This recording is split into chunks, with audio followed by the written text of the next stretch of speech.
Days before my 22nd birthday, my mother called to cancel my celebration because my sister needed a mental health cruise. My father texted to say I was the strong one and would understand. It was a pattern I could no longer ignore, so I packed my bags, left Boston, and never looked back. I spent 11 years building an empire they knew nothing about. Then, on my 33rd birthday, the doors of my private dining room flew open, and my past walked right back into my life, demanding a piece of my body. Before I continue this story, let me know where you are watching from in the comments below. Hit like and subscribe if you have ever had to cut off toxic family members to protect your peace. My name is Haley, and I am 33 years old. I work as a forensic accountant in Chicago, where I founded my own firm, specializing in tracking hidden assets and uncovering corporate fraud. Building Vanguard Financial Forensics from the ground up took every ounce of my energy and intellect over the last decade. I poured my grief and frustration into my work, transforming the pain of being my family's invisible eldest daughter into a relentless drive for justice and truth. I surrounded myself with people who valued logic, loyalty, and hard work. Tonight was supposed to be a celebration of that chosen family. We had booked the private dining room at one of the most exclusive Michelin-starred steakhouses in downtown Chicago. The ambiance was perfect. The lighting was low and warm, casting a golden glow over the heavy mahogany table. Soft jazz played through the concealed speakers, providing a smooth backdrop to the sounds of clinking crystal and quiet laughter. I sat at the head of the table, wearing a tailored charcoal blazer that made me feel invincible. To my right sat David, my lead investigator, and to my left were Amber and Justin, my top junior executives. We were celebrating my 33rd birthday, but also the conclusion of a massive corporate audit that had just saved a client millions of dollars. David raised his glass of vintage champagne, his smile genuine and warm. He spoke about my leadership, my dedication, and how much the team appreciated the environment I had created. As I raised my own glass to meet his, looking at the respectful and admiring faces of my colleagues, I felt a profound sense of peace. I had truly made it. I had excised the toxicity of my past and built a life where I was respected and valued for my mind. That hard-won peace shattered exactly 3 seconds later. A sudden commotion echoed from the main hallway outside our private enclave. I heard the sharp, urgent voice of the restaurant's maitre d' asking someone to please wait in the lobby. Then the heavy oak doors of our dining room were violently shoved inward, hitting the wall with a loud thud that made the jazz music seem to instantly vanish. I lowered my champagne glass. Standing in the doorway, bringing the cold and bitter air of my past directly into my sanctuary, was my mother, Patricia. She looked exactly as I remembered her, perfectly coiffed, her posture rigid with an unearned sense of authority, and her eyes scanning the room with absolute disdain. Her hand was wrapped tightly around the arm of my younger sister, Savannah. Savannah was 30 years old now, but she still wore the same expression of manufactured victimhood she had perfected as a child. She leaned heavily against the wooden doorframe, letting her shoulders slump to appear fragile and weak. Standing protectively behind Savannah was a man I did not recognize. He wore a slick, expensive-looking suit and an arrogant smirk, projecting the kind of obnoxious confidence I despised in the corporate world. I would later learn his name was Blake, Savannah's fiancé, and a personal injury lawyer who thought he could bully his way through any situation. The air in the room grew completely still.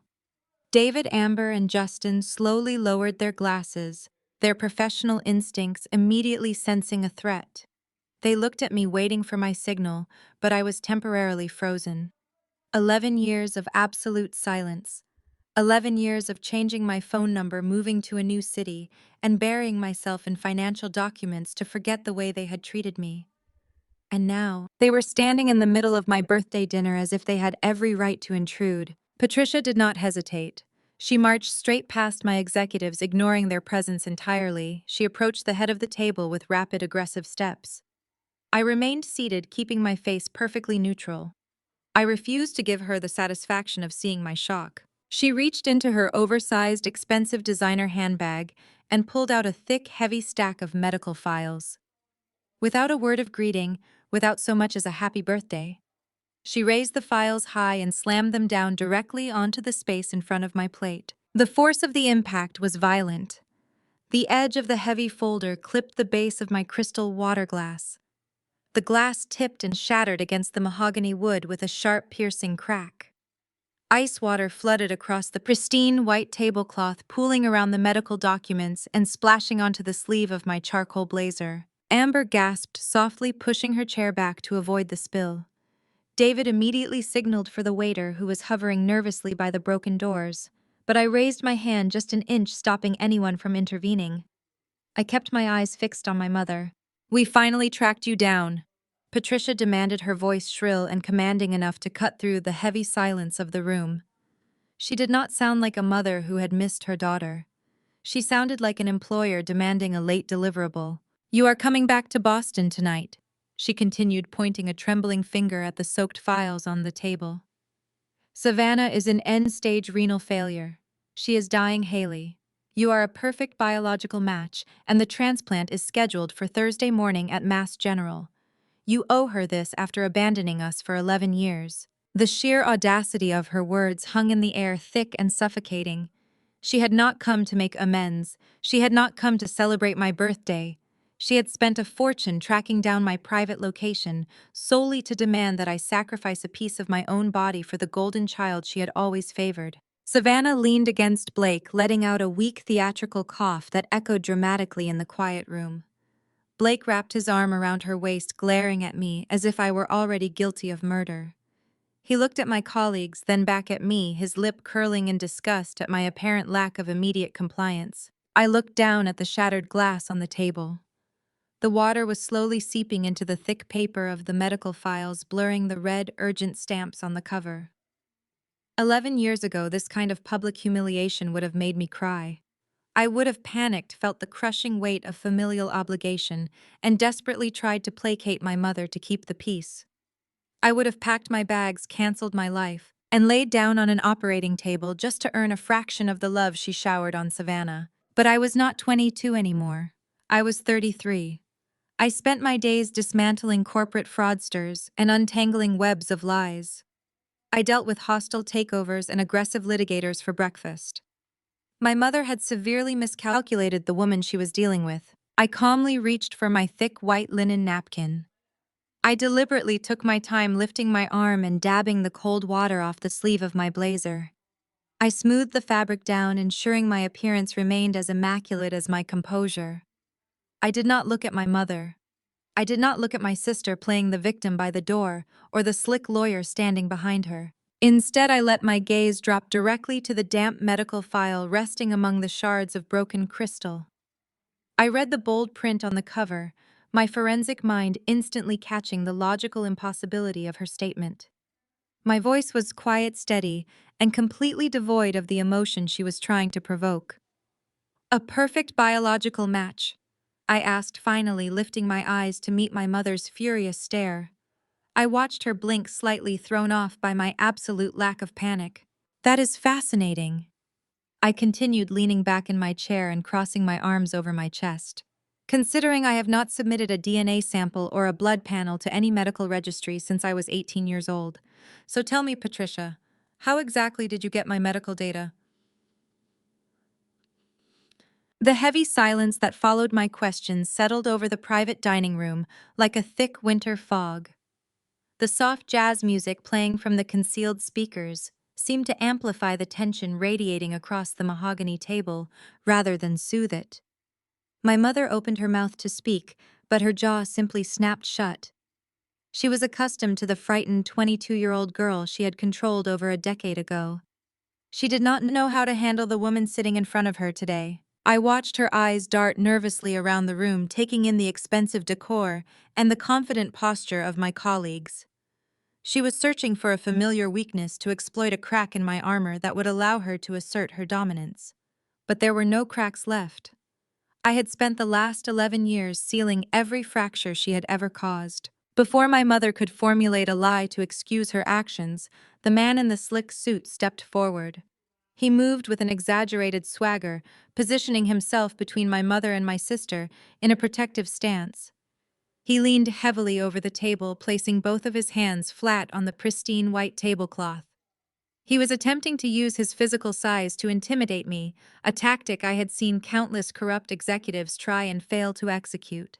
He wore a flashy gold watch, and his cologne was sharp and overpowering. His arrogant smirk made my skin crawl. He tapped his right index finger aggressively against the damp cover of the medical files. "We used your old pediatric records," he declared, his voice dripping with condescension. "We went through the family archives, found your old medical history, and signed the release forms on your behalf. It is a medical emergency. Do not be selfish, Haley. Just sign the donor consent right now." My junior executive, Amber, shifted uncomfortably in her chair to my left. David, my lead investigator, subtly moved his hand toward his phone, ready to call building security at my command. I gave them both a barely perceptible shake of my head. I reached forward and pulled the heavy medical file toward me.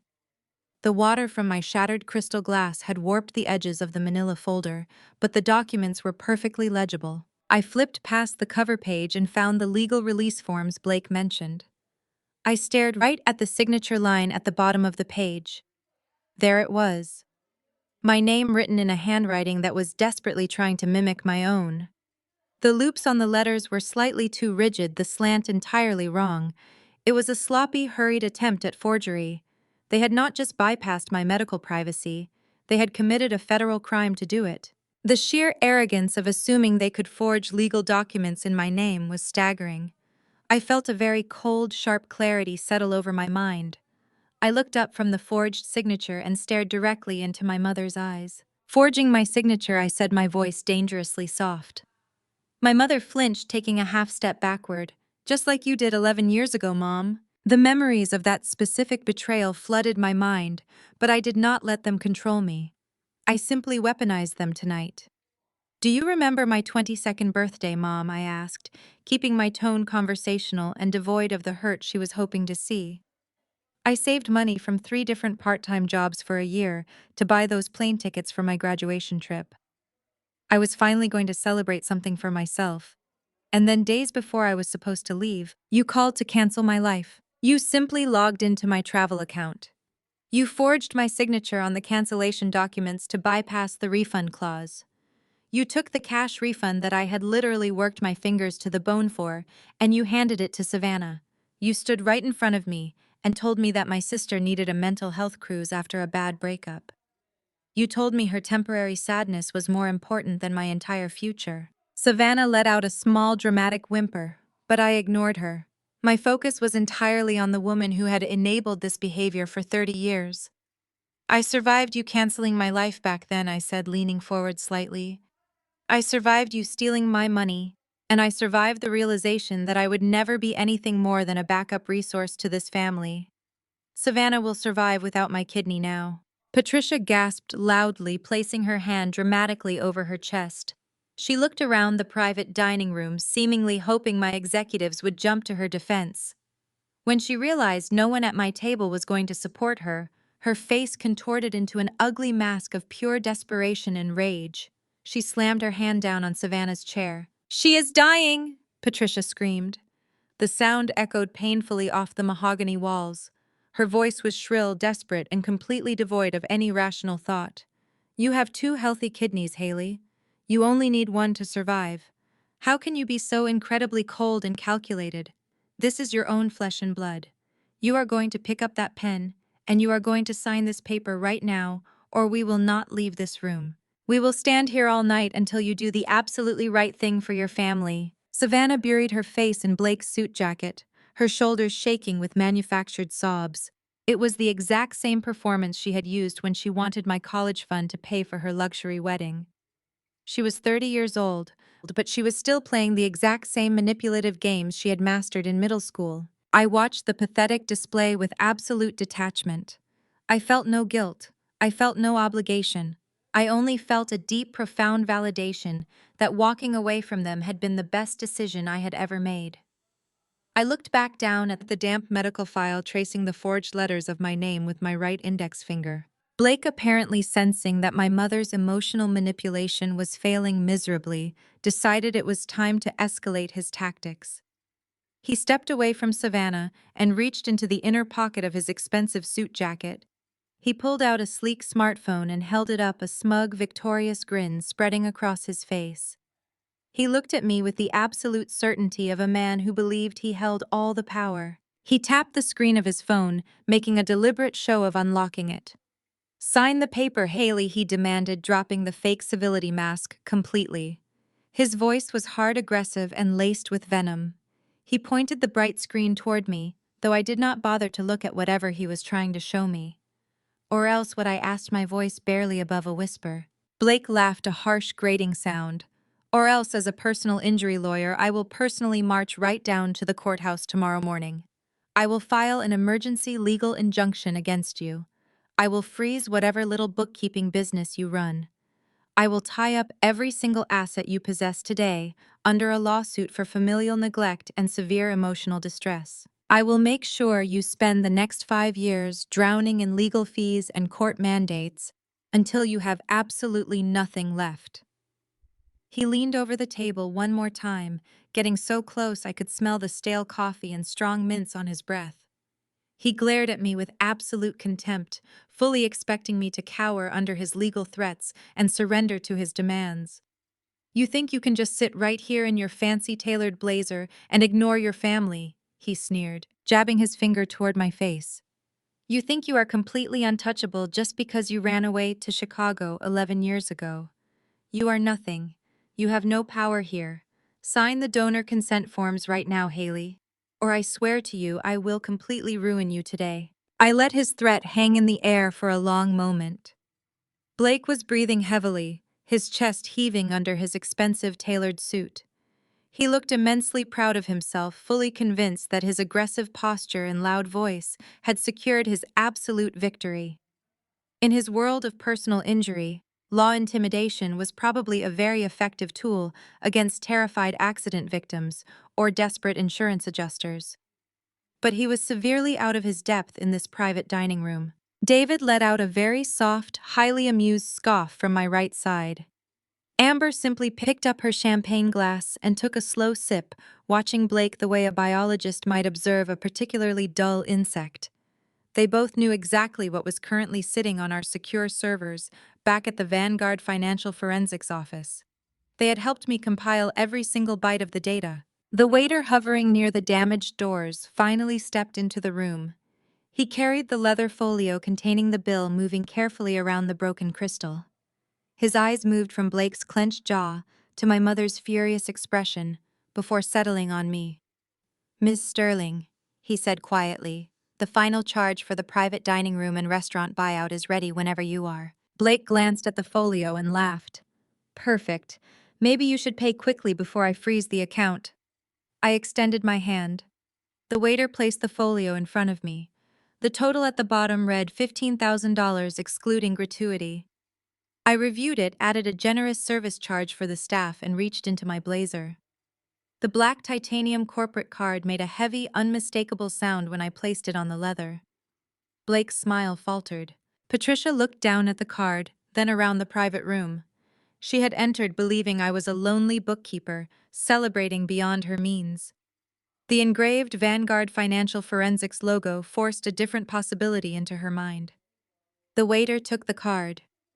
"Thank you, Ms. Sterling.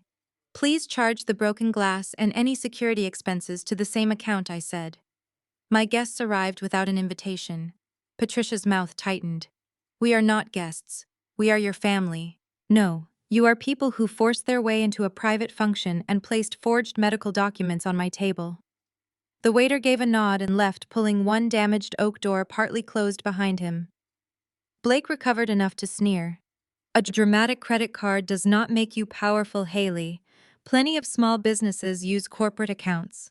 Once I file, the court can restrain the company, the card, and every payment connected to it." David rested one elbow against his chair. "On what legal basis? Interference with emergency medical care, intentional infliction of emotional distress, and familial neglect." David's expression became sympathetic.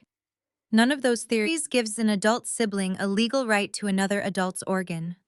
"Stay out of this," Blake snapped. "He cannot," I said. "David oversees investigations for my firm. Threats involving Vanguard are his business." Amber set down her champagne flute. Familial neglect is not a cause of action that permits seizure of a non-custodial adult relative's assets. You would know that if you intended to file anything other than a publicity stunt. Justin studied Blake with quiet amusement. You also admitted in front of witnesses that you signed federal medical releases without authorization. That is an unusual opening argument for a lawyer claiming moral authority. For the first time, Blake looked around the table instead of down at me. He had assumed the people beside me were frightened employees who would retreat when he raised his voice. Instead, he found three trained professionals calmly documenting every threat. His thumb moved over his phone. "I am recording this." "So are we," David replied. A red indicator glowed on the conference device beside the centerpiece. The restaurant had provided it for our audit presentation earlier that evening. With my permission, David had reactivated it when the doors were forced open. Patricia stared at the device. "You cannot record your own mother." "We are in a private room leased by my company," I said. "You were told entry was restricted. You entered anyway and began threatening me." "The recording preserves what happened." Savannah lifted her head from Blake's shoulder. The weakness vanished long enough for anger to replace it. "You planned this." "I planned a birthday dinner. You supplied the crimes." The waiter returned with the card and receipt. "The payment was approved, Ms. Sterling. Management has stationed security outside. They will enter whenever you request." I signed the receipt. "Thank you. Ask them to wait." Blake stared at the approved charge, the Vanguard logo, and my team. A $15,000 dinner did not prove the size of my company, but it destroyed the picture he had formed of an isolated woman running a struggling bookkeeping service. He straightened his shoulders. "Money does not change the law." "No," I said. "Evidence changes what the law does to people." His phone lowered. Patricia moved closer. "Haley, stop performing for your employees. Whatever business you built, Savannah's life matters more. Sign the form, come home, and we can discuss your career after surgery." The old command remained unchanged. Surrender. First, receive consideration later. 11 years earlier, that promise might have trapped me. Now it confirmed that nothing in her had changed. "You tracked me across state lines," I said. "You forged my authorization, scheduled surgery without my consent, and brought a lawyer to threaten my livelihood. Yet you still believe this is a discussion." "It will become one when a judge orders you to cooperate," Blake said. He stepped closer until the table pressed against his thighs. His shadow crossed my laptop, and his voice dropped into the menacing register he probably used during settlement negotiations. "You can impress the waitstaff and hide behind your employees," he said, "but tomorrow morning I will make your company answer to me." My team went still, not from fear, but because they knew the moment had arrived. On the encrypted drive beneath my hand sat the complete audit of Blake's practice, including every settlement he had diverted and every shell account he believed no one could find. I let him finish. I let him believe the next move belonged to him. I let the silence stretch until Blake finally mistook my patience for hesitation. I did not flinch. I did not lean away from his invasive physical proximity. I simply reached out with my right hand and grasped the cool aluminum edge of my laptop. I slowly rotated the device on the mahogany table until the bright screen was facing directly toward Blake. "You want to freeze my little bookkeeping business?" I asked, my voice remaining perfectly even and calm, despite the storm of anger radiating from the people standing before me. I tapped the touchpad to wake up the screen, bringing up a highly detailed, extremely incriminating document we had finalized just a few days prior. "I do not just balance checkbooks, Blake. I am the founder and chief executive officer of Vanguard Financial Forensics. We specialize in liquidating corrupt legal practices and tracking hidden offshore assets for federal and state agencies." Blake scoffed loudly, trying his absolute best to maintain his aggressive bravado. His face was flushed with anger, but his eyes betrayed a sudden sharp flicker of uncertainty. They darted rapidly from my face to the heavy black titanium corporate card resting on the leather folio, and then down to the illuminated screen of my laptop. "I do not care what fancy title you call yourself," Blake spat, though his voice lacked the booming confidence it had carried just a minute before. "The law favors the family in medical emergencies. No judge is going to care about your accounting firm when your sister is dying right in front of you." I tapped a specific key on my laptop keyboard, opening a secondary window that filled the entire screen. Does the law also favor embezzling attorneys? I asked, tilting my head slightly as I watched his expression change. Because the State Bar Association hired my firm exactly 3 weeks ago to conduct a comprehensive unannounced audit of your entire legal practice. The color began to drain from Blake's face. The aggressive red flush of his cheeks faded into a sickly pale white. His eyes widened as they locked onto the bright screen of my laptop. Displayed in front of him was a glowing red spreadsheet, meticulously organized and utterly damning. It detailed every single financial transaction his firm had executed over the past 2 years. I watched his pupils dart frantically across the rows and columns, recognizing the names of his clients, the settlement amounts, and the routing numbers of the illicit offshore accounts he had tried so desperately to hide from the authorities. You have been siphoning settlement money directly from your own injured clients for the last 14 months, I stated, my voice echoing clearly in the quiet room. You took advantage of vulnerable people who trusted you to represent them after severe accidents. You skimmed portions of their payouts, routing the funds through a complex web of shell companies to avoid detection by your partners and the Internal Revenue Service. $850,000 to be exact. Blake opened his mouth, but no sound came out. His arrogant swagger had completely evaporated, replaced by the rigid terror of a man watching his entire life disintegrate in real time. But you did not just hide the money, Blake, I continued, mercilessly driving the final nail into his coffin. You have been funneling those stolen funds directly into Savannah's secret high-yield credit card accounts. You stole nearly $1 million from injured victims just to fund her designer lifestyle. Those luxury vacations in Europe, the designer handbags she flaunts on her social media pages, the expensive dinners at exclusive restaurants, every single bit of it was paid for with stolen money. You built a life of luxury on the broken backs of your own clients. Blake physically stumbled backward. His legs seemed to lose their strength entirely. He backed away from the mahogany table in a blind panic, his expensive leather shoes catching on the thick carpet. He bumped hard into a wooden serving cart stationed near the wall. The impact sent a stack of clean silver trays clattering loudly to the floor, the sharp metallic noise startling everyone in the room. He gripped the edge of the cart with trembling hands, staring at me as if I were a ghost holding a scythe. My mother looked wildly between Blake and Savannah, completely lost and utterly bewildered by the sudden shift in power. Her perfectly rehearsed script of maternal guilt and medical urgency had been completely derailed. Embezzling? Patricia asked, her voice cracking with confusion. She grabbed Savannah's arm, looking at her golden child for a rational explanation. What is she talking about right now? Blake makes millions of dollars. Savannah told me his legal practice is booming. He just bought a brand new boat last month to celebrate his latest successful case. He bought that boat with money he stole from a paralyzed construction worker, David interjected smoothly from my right side, his tone conversational but incredibly sharp. We tracked that specific wire transfer on Tuesday afternoon. Patricia shook her head, unable to comprehend that the wealthy, successful son-in-law she had been bragging about to her country club friends was actually a common thief. She looked at Savannah, expecting her to fiercely deny the accusations, to scream at me for lying about her perfect life. But Savannah was staring at the floor, her face pale and her hands trembling. She knew exactly where the money had come from. I reached forward and closed my laptop with a very sharp, definitive snap. The sudden sound made Blake flinch uncontrollably. My final comprehensive audit report was officially submitted to the district attorney exactly 2 hours ago, I told him, ensuring every single word landed with maximum impact. I also sent complimentary copies to the Ethics Committee of the State Bar Association and the Federal Financial Crimes Division. You are not freezing my assets, Blake. You are not filing an injunction against me, and you are certainly not ruining my life today.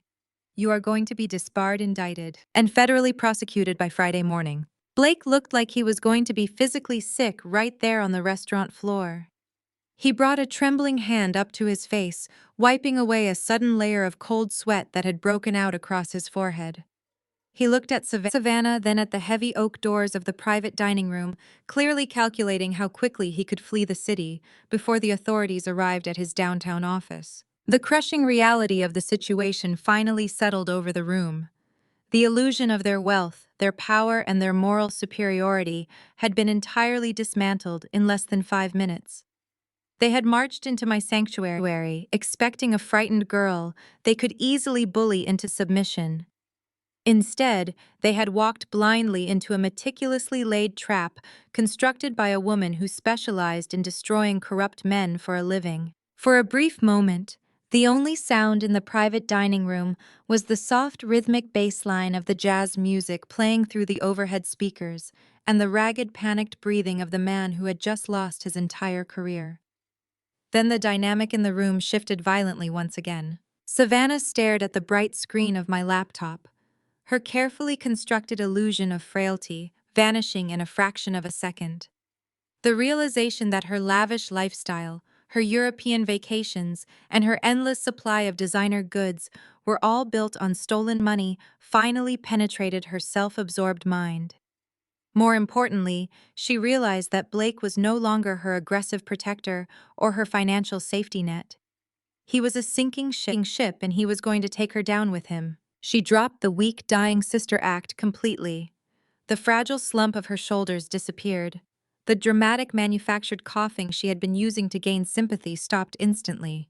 She stood up perfectly straight, pushing herself away from Blake, as if his tailored suit was suddenly on fire. She grabbed our mother's arm in a blind panic, her manicured fingers digging deeply into the expensive silk of Patricia's blouse. "Mom, do something," Savannah shouted, her voice echoing sharply against the mahogany walls of the private dining room. "She is lying. She is just trying to get out of saving my life. My genetic kidney disease is killing me. Tell her she has to do it." I did not raise my voice to match her hushed, Halil shouting. I simply reached down to the floor beside my chair and picked up my pristine leather briefcase. I placed it squarely on the table, the brass hardware clinking softly against the polished wood. I unclasped the lock with a deliberate, measured movement that drew every eye in the room. Savannah watched my hands with wide, terrified eyes, clearly wondering what other weapons I had brought to this dinner. I reached inside the structured leather compartment and pulled out a secondary thick medical file. Unlike the damp forged documents my mother had slammed down earlier, this file was impeccably organized. It was heavily redacted with thick black marker across certain administrative sections, but the primary medical intake forms were clearly visible. I held the file for a brief moment, letting the weight of the paper rest in my hands before I tossed it onto the table. It landed with a heavy, definitive thud right next to the forged release forms. I looked directly at the woman who had tormented me for my entire youth. "Your kidneys are not failing from a rare genetic disease, Savannah." The restaurant staff, hovering nervously outside the private room, had gone completely silent. My junior executive sat perfectly still, observing the absolute dismantling of my toxic family. I leaned back in my chair, folding my hands together as I delivered the truth they had tried so desperately to bury. They are failing from severe toxicity due to a decade of heavy illicit substance abuse. You have spent the last 10 years poisoning your own body, and now you expect me to sacrifice my organs to save you from the consequences of your own reckless choices. Patricia let out a piercing, ear-splitting scream that forced David to visibly wince. She lunged forward, her hands hovering over the table as if she wanted to physically attack me, but was too afraid to cross the invisible boundary I had established. "How dare you!" Patricia shrieked, her face contorting with a mixture of profound embarrassment and furious indignation. "How dare you say such disgusting, slanderous things about your own sister? Savannah has a genetic condition from your father's side of the family. It is a hereditary tragedy, and you are sitting there making up vicious lies just because you are too incredibly selfish to help her." I did not break eye contact with my mother as her shrill accusations bounced off the walls. I pointed a steady, unyielding finger at the heavily redacted file resting on the mahogany table. "I know the exact truth about her condition because Vanguard Financial Forensics was hired last month to conduct a comprehensive audit of a very specific, highly exclusive luxury private rehab clinic located in Malibu, California. The state medical board suspected the facility was overcharging insurance companies for holistic treatments that were never actually provided to the patients. We were brought in to trace the billing discrepancies and verify the patient intake records to ensure regulatory compliance. I watched the aggressive indignation completely drain from my mother's face, replaced by a sudden sickening realization of what I was about to say next. It is the exact same luxury rehab clinic mom that Savannah secretly checked herself into 35 days ago under a thinly veiled alias. Savannah let out a choked gasp, taking another step backward until her back hit the heavy oak door of the dining room.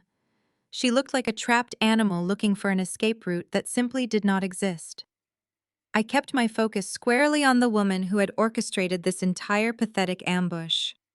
And I know exactly how she paid for that exorbitant out-of-network medical facility. I continued, my voice remaining as calm and precise as a surgeon holding a scalpel. You took out a secret second mortgage on Dad's house to pay the $90,000 admission fee. You forged the financial disclosure forms, bypassed his required authorization, and leveraged the equity of the family home just to hide your golden child's drug addiction from the rest of your country club friends. You risked my father's entire financial future, his hard-earned retirement security, just to maintain the absolute fiction that your perfect daughter was merely suffering from a tragic, unavoidable genetic illness. Patricia started shaking her head back and forth in rapid, jerky movements. Her perfectly coiffed hair was beginning to unravel, strands falling across her pale, sweating forehead. Her carefully constructed facade of maternal superiority and wealthy privilege was crumbling into dust right in front of my executives. No, she stammered, her voice dropping from a furious scream to a desperate, breathy whisper. No, that is not true. You are making this all up to ruin us. You have always been so jealous of her. You have always wanted to destroy her happiness because you were always the difficult child. You never wanted to see her succeed because you could never measure up to her potential. You are fabricating these horrible documents to punish us for simply loving her. I reached across the table and flipped open the heavy cover of the redacted medical file. I slid a specific highlighted page toward the center of the table so both my mother and Blake could see it clearly in the dim lighting of the restaurant. Her official medical intake forms, signed by the attending physician at the Malibu clinic, confirm massive, irreversible organ damage resulting directly from prolonged severe narcotics abuse. There is absolutely no mention of any genetic anomalies. There is no record of any hereditary markers. The chief medical officer explicitly documented that her renal failure was entirely self-inflicted through years of chemical toxicity. You cannot argue with verified clinical blood panels, Mom. You cannot gaslight a laboratory report the way you used to gaslight me when I was a child. The numbers are absolute and the medical science is completely undeniable. Blake stared down at the highlighted medical document, his jaw visibly tightening as he read the clinical confirmation of Savannah's severe addiction. He turned to look at the woman he was supposed to marry, his expression hardening into pure, unadulterated disgust. You told me you were sick, he muttered, his voice shaking with a volatile mixture of anger and fear for his own impending legal ruin. You told me you needed that credit card money to pay for specialized out-of-state medical treatments and expensive specialists. You used the money I stole from my clients to buy drugs. Savannah opened her mouth to defend herself, to spin another elaborate web of lies to keep him under her control, but no words came out. She just stood there shivering in her expensive designer dress, exposed to the harsh, unforgiving light of the truth. She looked small, pathetic, and entirely stripped of the golden armor our mother had provided her for her entire life. Patricia violently shoved the medical file away, sending it sliding across the slick surface of the table until it bumped against the base of Amber's water glass. She was completely unhinged now, grasping desperately at the last remaining shreds of her fabricated reality. No, Patricia cried out, shaking her head wildly as tears of pure panic finally began to stream down her face. Dr. Evans specifically said it was a hereditary marker. He sat right in our living room and told us it was a rare genetic mutation passed down from Richard's side of the family. He said it was an unavoidable tragedy. It has to be from your father's side. It has to be genetic. The absolute desperation in her voice was pathetic. She was willing to blame my father's genetics, willing to brand his side of the family with a deadly hereditary disease just to protect her precious daughter from facing the consequences of a decade of substance abuse.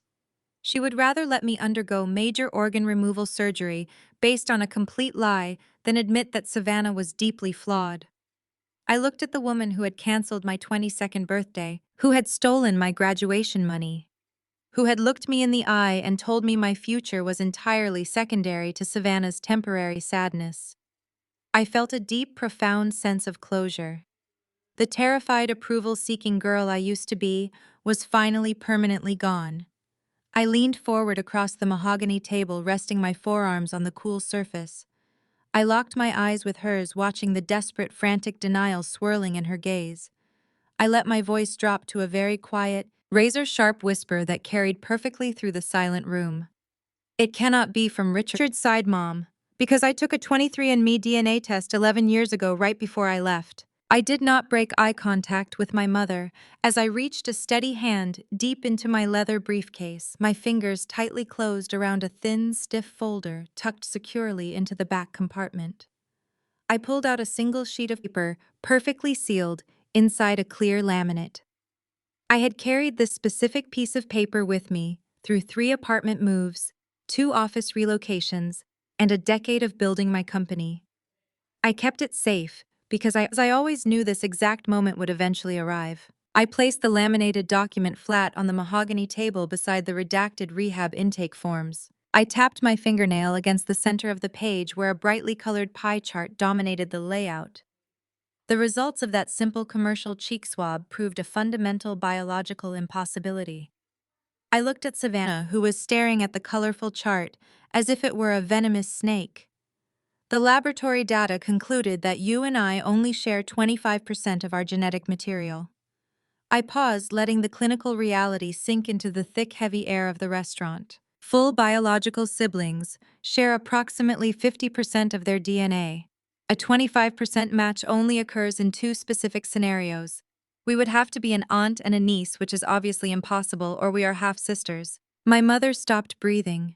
Her chest froze completely still under her expensive silk blouse. I turned my attention back to her, watching the final desperate threads of her lifelong deception snap one by one. You and I both know that you gave birth to both of us, Mom. The maternity is not in question. I stated the facts with the same detached precision I used when presenting forensic audits to a federal grand jury. That leaves only one remaining biological explanation for why my sister and I do not share a father. I pointed a single unwavering finger at the laminated sheet. Richard is not Savannah's biological father. The private dining room descended into a suffocating dead silence. The absolute quiet was so profound that I could hear the faint rhythmic ticking of David's wristwatch from the chair beside me. Savannah seemed to shrink inside her designer dress. Her carefully curated identity as the favored daughter, the genetic heir to the family legacy, and the tragic victim of a hereditary illness, completely evaporated. She slowly turned her head to look at the woman standing next to her. She stared at our mother in sheer horror. Her mouth hung open, but no words materialized. The realization that her entire existence was rooted in a massive, decades-long betrayal washed over her features, draining the color from her cheeks. My junior executives remained seated in absolute professional stillness. Amber kept her eyes trained on the documents, her expression completely unreadable, though I knew she was meticulously noting every single reaction from the opposing side of the table. David sat with his hands folded in his lap, his posture relaxed but highly alert. They had spent weeks helping me untangle the massive web of financial deceit that Blake had woven, but witnessing the profound personal betrayal within my family was entirely different. They were watching a masterclass in forensic destruction, observing how cold, hard data could completely obliterate decades of emotional manipulation. They did not interject. They did not need to. The evidence I had laid out was doing all the heavy lifting for us. Blake reacted exactly as a self-serving, opportunistic predator would when cornered by the undeniable truth. He looked at the forged medical release forms, the damning rehab clinic audit, and the undeniable DNA evidence spread across the table. He was a personal injury lawyer who made a living exploiting legal loopholes, but even he recognized an inescapable disaster. He realized with sudden, chilling clarity that he was engaged to a total fraud whose family foundation was entirely built on a mountain of lies. He had tied his own embezzled finances to a woman who had zero legitimate claim to the wealthy family estate he had been banking on. Without saying a single word, Blake began inching toward the heavy oak doors. His expensive leather shoes scuffed quietly against the carpet as he physically backed away from Savannah. He did not offer her a comforting hand. He did not attempt to shield her from the massive fallout. He just put as much distance between himself and my toxic family as the enclosed space would allow. He was desperately trying to save himself from the impending wreckage, fully aware that my forensic audit of his law firm was going to send him to federal prison anyway. He looked like a cornered rat frantically searching for a sewer grate to escape before it collapsed. Patricia finally remembered how to breathe. A ragged, wet gasp tore through her throat as her knees simply gave out beneath her. She collapsed heavily into one of the empty leather-backed dining chairs. Her posture, usually so rigidly controlled and brimming with unearned superiority, crumbled completely. She slumped forward, her manicured hands gripping the wooden armrests so tightly her knuckles turned a stark, bony white. She was gasping for air, taking short, frantic breaths as a full-blown panic attack seized her chest. The polished, untouchable matriarch of our Boston suburb had been utterly dismantled by a single sheet of laminated paper resting on a table. She shook her head back and forth, her perfectly styled hair falling in messy strands across her tear-stained face. She looked up at me, her eyes wild and unfocused with sheer desperation. "You hacked the system," she stammered, her voice cracking into a pathetic, high-pitched whine. She pointed a trembling finger at the DNA printout. "You manipulated the data to destroy us. You paid someone to fake those results because you have always been jealous of her. You are a monster. You are a cold, calculated monster trying to tear your own family apart with computer tricks because you are a bitter person." I did not raise my voice to match her heist-halil accusations. I simply folded my hands together on the edge of the mahogany table. "It is a commercial testing company, Mom. I sent my sample in the mail when I was a college student working 3 jobs just to survive. I did not have the resources to hack a global genetic database, and I certainly did not have the inclination to fabricate a lie that would break my own heart. I took the test because I wanted to know more about my ancestry. Finding out that my mother was a liar and an adulterer was just an unexpected bonus feature of the service." I paused, letting the word adulterer ring clearly in the quiet room. "You can deny it all you want, but a simple court-ordered paternity test will confirm exactly what this very paper already proves." Before I could even say another single word, the heavy oak doors of the private dining room slowly swung open again. The polished brass hinges creaked softly in the tense silence. Richard, my 60-year-old father, stepped out of the dimly lit hallway and into the bright, revealing light of the restaurant. He wore his usual tailored overcoat, but his shoulders were severely slumped and his face was entirely drained of color. He had quietly followed his wife and her golden child all the way to Chicago. He had stood right outside those heavy wooden doors, and he had listened to the entire exchange from the hallway. He had heard every single revelation, every lie, and every piece of forensic evidence I had presented. He walked slowly into the center of the room, his footsteps feeling incredibly heavy and dragging on the thick, patterned carpet. He completely ignored Savannah, who was now crying hastily by the overturned serving cart, desperately trying to seek comfort that was no longer available to her. He ignored Blake, who was still cowering nervously near the exit sign. He walked right past my silent, highly observant executives and finally stopped at the very edge of the polished mahogany table. He did not look at me. He slowly turned his head and looked dead-eyed at his wife, who was currently hyperventilating in the expensive leather chair. His facial expression was entirely hollow, utterly stripped of the rigid pride and commanding authority he had confidently carried for his entire adult life. The profound devastation evident in his broken posture was absolute and absolutely heartbreaking to witness in person. He stood completely still for a very long moment, letting the horrific reality of her immense betrayal settle over the ruined dinner celebration. "If I am not Savannah's father, Patricia?" he asked, his voice trembling with a quiet, unimaginably deep grief that filled the air. "Then who is?" My mother could not formulate an answer to his question.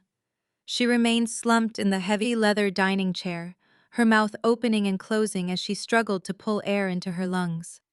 For 3 decades, she had successfully maintained an iron grip on the narrative of our family. She had controlled every holiday dinner, every financial decision, and every single interaction I was allowed to have with the man who stood before her right now. Now, the absolute foundation of her fabricated reality had completely collapsed. She looked up at him with wide, terrified eyes, completely stripped of her usual arrogance and maternal superiority. Savannah, still shivering near the overturned serving cart, let out a loud, desperate sob. "Dad," Savannah cried out, her voice cracking with pure panic. "Dad, please look at me. You have to listen to me. I did not know anything about this. You have to believe me. I am still your daughter. You are the only father I have ever known." Richard did not flinch, and he did not offer any gesture of comfort to the sobbing woman who had been the undeniable center of his universe for 30 years. His face remained entirely hollow, a blank mask of profound, unadulterated grief. He simply continued his slow, methodical walk toward the polished mahogany table. The deliberate, measured pace of his approach was terrifying to witness. He walked right past Savannah, as if she were completely invisible, as if she were nothing more than a stranger occupying space in a crowded room.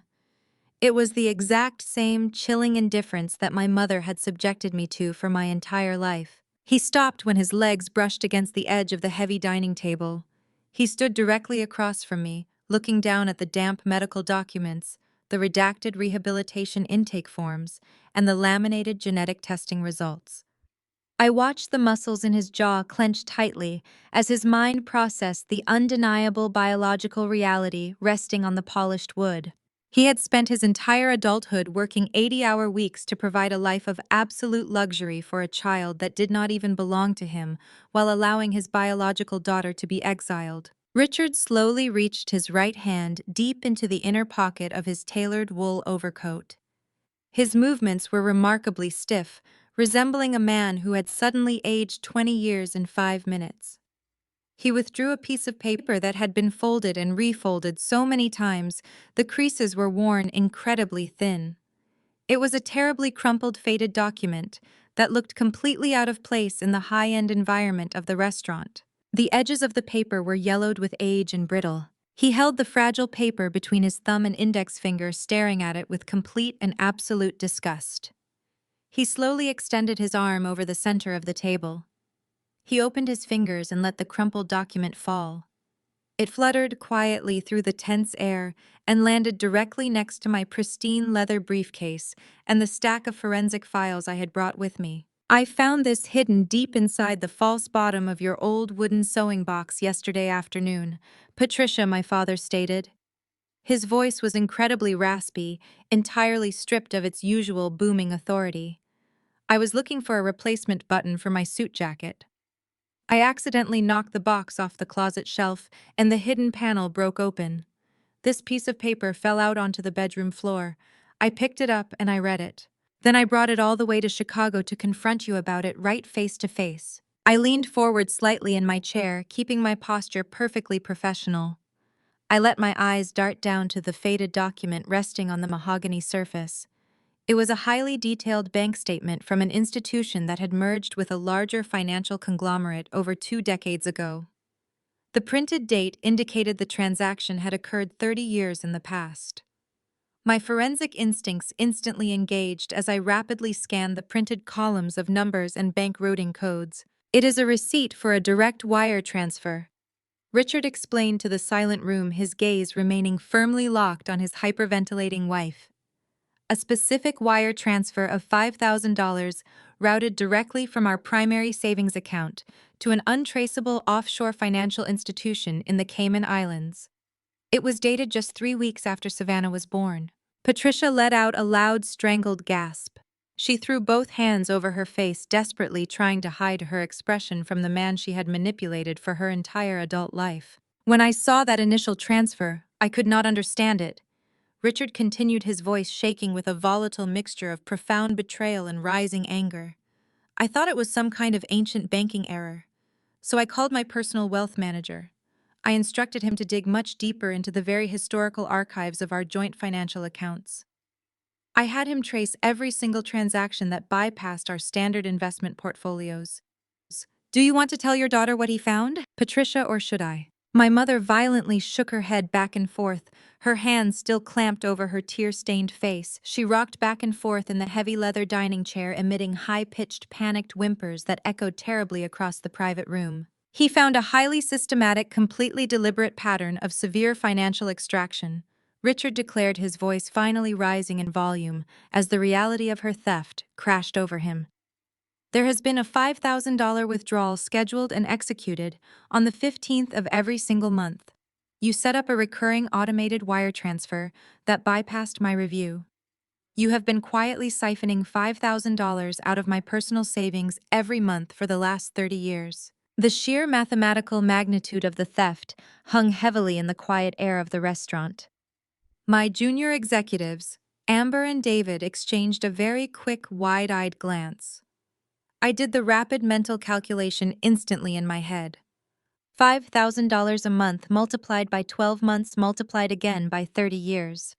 It was an absolutely staggering sum of $1,800,000 in pure principal, completely excluding decades of lost compounding interest. She had stolen a fortune right out from under his nose. "Richard, please!" Patricia cried out, finally dropping her hands from her face. Her makeup was entirely ruined, dark streaks of mascara running down her pale cheeks. She leaned forward in her chair, reaching her trembling arms out toward her husband in a pathetic display of desperation. "It was for the entire family. You have to believe me. It was for the protection of our family. I was protecting us from a terrible scandal. I was protecting your precious reputation at the country club. You have to understand that I did it all for you." Richard stared at her hands with pure revulsion. "You stole nearly $2 million from my retirement funds to protect a lie," he whispered, shaking his head in disbelief. "You sold my financial future to buy the silence of the man who fathered your child. You let me banish my biological daughter to Chicago so you could afford to keep paying your extortion money without interference." He turned his body away from his sobbing wife. He broke eye contact with the woman who had destroyed his entire existence and shifted his attention directly to me. He looked at the confident, highly successful woman sitting at the head of the table. He looked at the daughter he had completely ignored and abandoned for over a decade. His eyes were red, swimming with tears of profound regret. He looked defeated, a man who had lost his family, his golden child, and his life savings in 10 minutes. I took a single step closer to where I was seated. "You are the forensic expert," Haley Richards said, his voice cracking with an unimaginably deep sorrow that filled the quiet dining room. "You trace stolen money and hidden assets for a living. I need your help. Tell me where my life savings have been going." I did not hesitate for a single second. When a man whose entire reality has just been systematically dismantled looks at you with that level of profound, hollowed-out devastation, you do not pause to consider the social etiquette of the situation. I simply nodded once, a sharp professional acknowledgement of his request. I reached out and gently took the crumpled yellowed bank statement from the polished mahogany table, sliding it carefully toward my side of the table. I lifted the lid of my laptop, the screen illuminating my face in the dim lighting of the private dining room.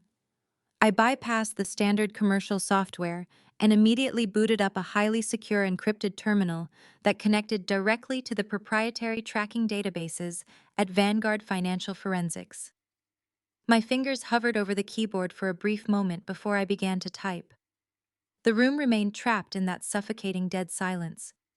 The only sound was the rapid, rhythmic clicking of my keys as I inputted the specific 30-year-old routing and account numbers printed on the faded document. Everyone watched me in absolute dread. David and Amber sat perfectly still, recognizing the exact software interface I was utilizing. They knew that whatever financial secrets had been buried, my system was about to violently exhume them. Savannah was still cowering near the overturned serving cart, her breath hitching in her throat as she stared at the glowing screen of my laptop. She had spent her entire life believing she was the sole rightful heir to the vast estate our mother had promised her, and now she was watching a forensic accountant trace the very funds that were supposed to guarantee her future luxury. Patricia was practically hyperventilating in her heavy leather chair. Her manicured hands clawed desperately at the wooden armrests, her knuckles stark white against the dark finish. She opened her mouth to protest, to command me to shut the computer down, to scream about privacy and family loyalty. But the sheer, overwhelming terror, paralyzing her vocal cords, kept her completely silent. She knew exactly what I was going to find. She had spent 3 decades meticulously covering her tracks, trusting the antiquated banking systems of the past to keep her dark, ruinous secrets buried forever. But she had entirely fundamentally misunderstood the capabilities of modern financial forensics. I watched the lines of complex code and data packets scroll rapidly across my screen. The proprietary algorithm I had personally designed was currently slicing through layers of domestic banking firewalls, matching the historical routing digits to modern institutional identifiers. It took exactly 47 seconds for the initial connection to be established. I kept my eyes locked on the monitor, intentionally avoiding looking at my father as I narrated the financial journey of his stolen life savings. The initial withdrawal is processed through a standard automated clearinghouse transaction on the 15th of every month. I explained, my voice remaining entirely clinical and detached. From there, the $5,000 is not deposited into another domestic retail bank. It is immediately routed through a highly sophisticated wire transfer protocol to a holding account at a private commercial bank in Delaware. I paused for a fraction of a second as the software successfully breached the next layer of financial obfuscation. But that Delaware account is just a temporary waypoint. I continued, my fingers flying across the keyboard to initiate a deep trace on the secondary outbound routing numbers. The money sits in that holding account for exactly 24 hours before it is automatically converted and wired overseas. It goes directly to a shell corporation registered in the Cayman Islands. A collective sharp intake of breath echoed through the private dining room. The phrase Cayman Islands carried a universal, undeniable connotation of illicit financial activity. Patricia let out a low, agonizing moan, dropping her head down toward the table as if she were trying to physically hide from the digital evidence populating on my screen. Richard stepped slightly closer to me, his hands gripping the back of the empty chair beside him so tightly the leather creaked under the pressure. A shell corporation. Richard repeated, his voice barely a hollow whisper. You set up an offshore shell corporation just to hide this money from me. I did not look up from the screen. The Cayman account is heavily encrypted, I noted, typing another rapid sequence of commands to bypass the standard geographic limitations. But whoever set up this financial pipeline 3 decades ago made a critical, arrogant mistake. They assumed international banking secrecy laws would never evolve. The progress bar on my terminal flashed a bright solid green, indicating a successful bypass of the offshore security protocols. I watched as the final destination of the monthly $5,000 extortion payments materialized clearly on my screen in stark, undeniable black and white text.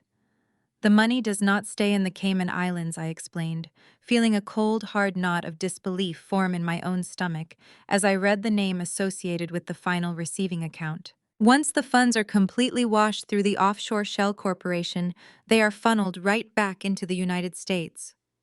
They are deposited directly into a domestic limited liability company registered right here in Illinois. I hit the enter key one final time to pull the corporate registration documents from the state database.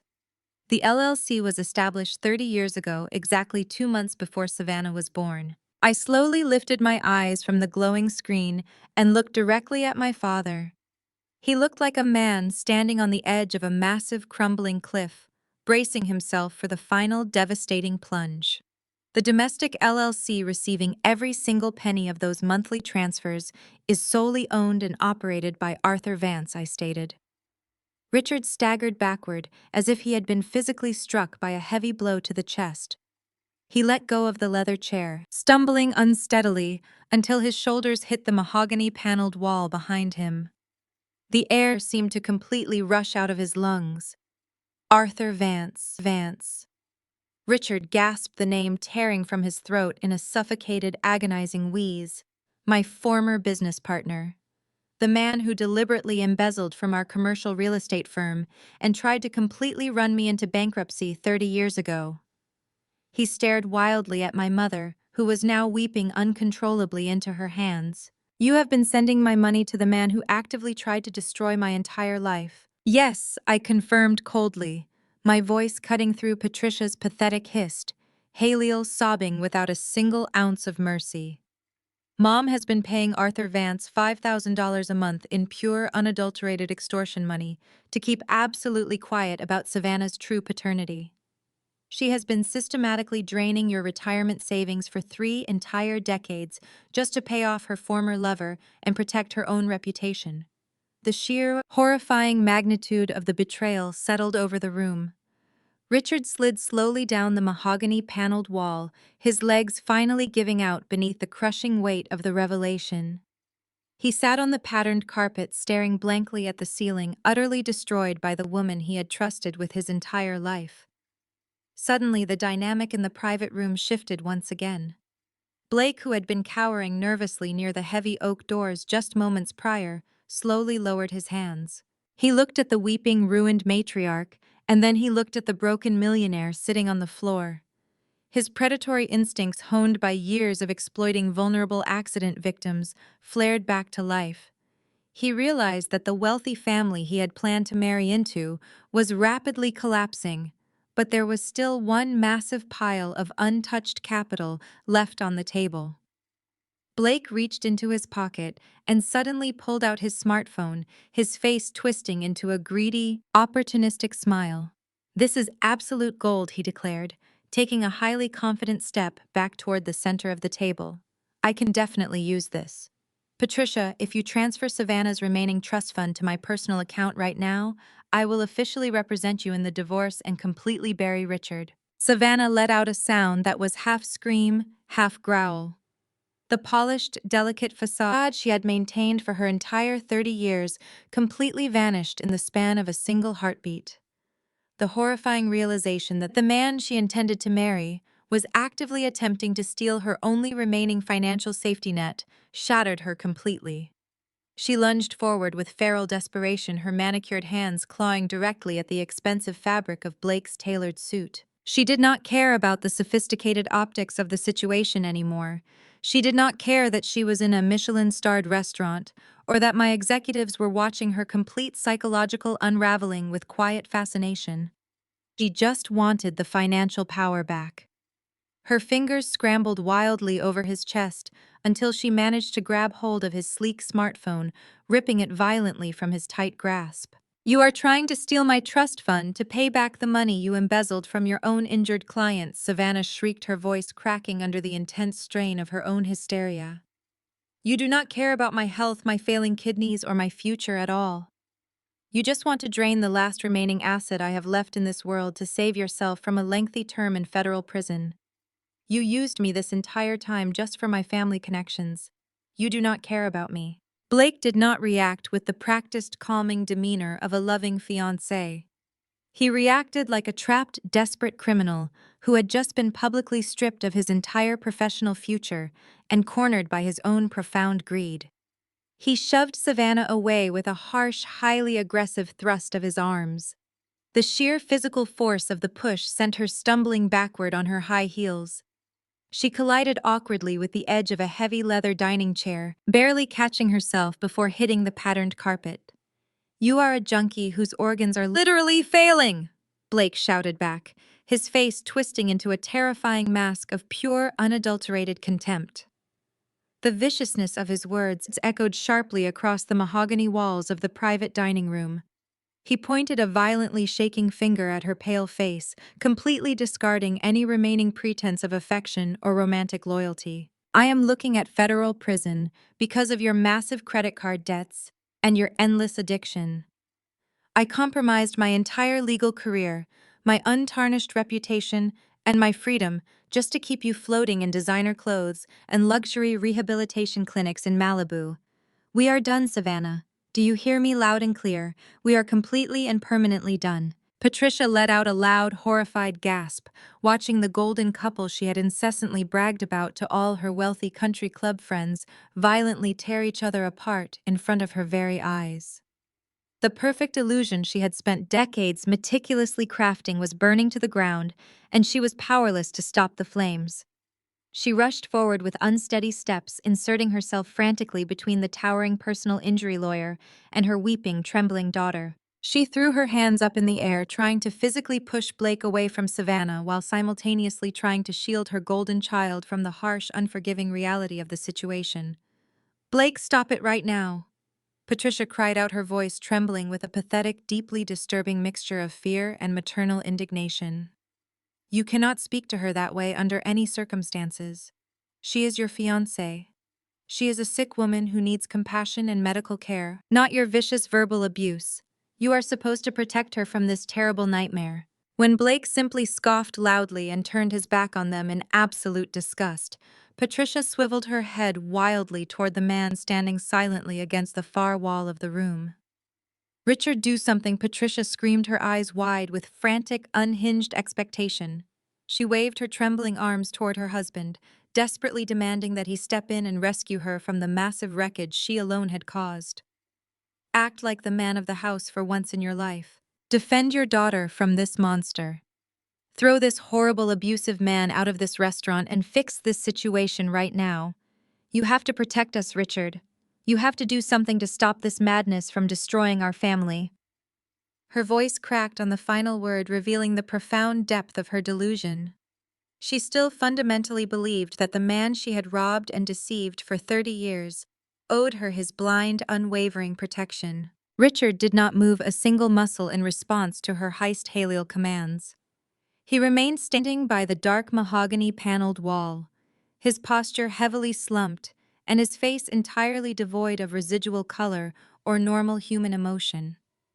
He looked down at the woman who had stolen his hard-earned life savings to pay off her former lover and business rival. He looked over at the daughter who carried the genetic makeup of his greatest enemy and a decade-long addiction to illicit narcotics. He watched the absolute illusion of his perfect, wealthy, untouchable family shatter into a million jagged, irreparable pieces right in front of him in a high-end Chicago restaurant. He did not step forward to protect Savannah from the harsh, undeniable truth of her situation. He did not raise his booming voice to defend Patricia from the terrifying, completely justified consequences of her own actions. He simply stood there, utterly broken and completely hollowed out, bearing silent witness to the magnificent destruction of a lie he had unwittingly financed for 3 agonizing decades. He closed his eyes for a brief, incredibly painful moment and let the heavy, suffocating silence of his inaction answer his wife's desperate, pleading demands. He was finally done pretending for them. I watched the magnificent, comprehensive collapse of their entire world from my seat at the head of the polished dining table. I did not feel a single ounce of pity, remorse, or familial obligation as I observed the chaotic scene unfolding before me. My executives, David, Amber, and Justin, remained perfectly professional, watching the dramatic confrontation with the analytical detachment of seasoned forensic investigators. They had helped me build the legal traps that were currently snapping shut around my family, and they were witnessing the ultimate payoff of our meticulous labor. I felt a profound, overwhelming sense of absolute clarity and undeniable vindication.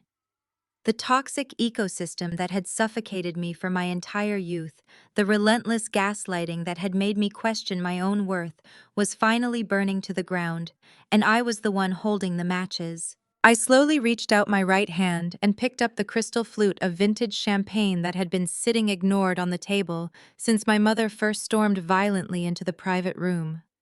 The cool, smooth glass felt perfectly solid and grounding against my skin.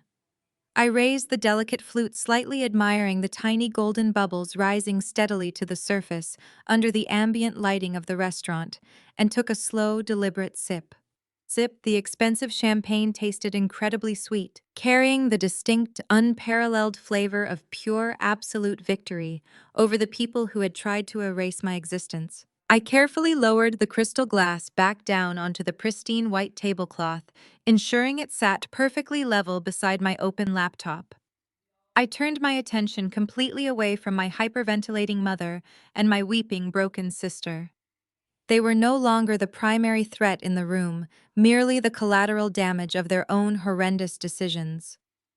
I fixed my icy, uncompromising gaze directly on the arrogant lawyer who had threatened to freeze my business assets and destroy my life just 10 or 15 minutes prior. Blake.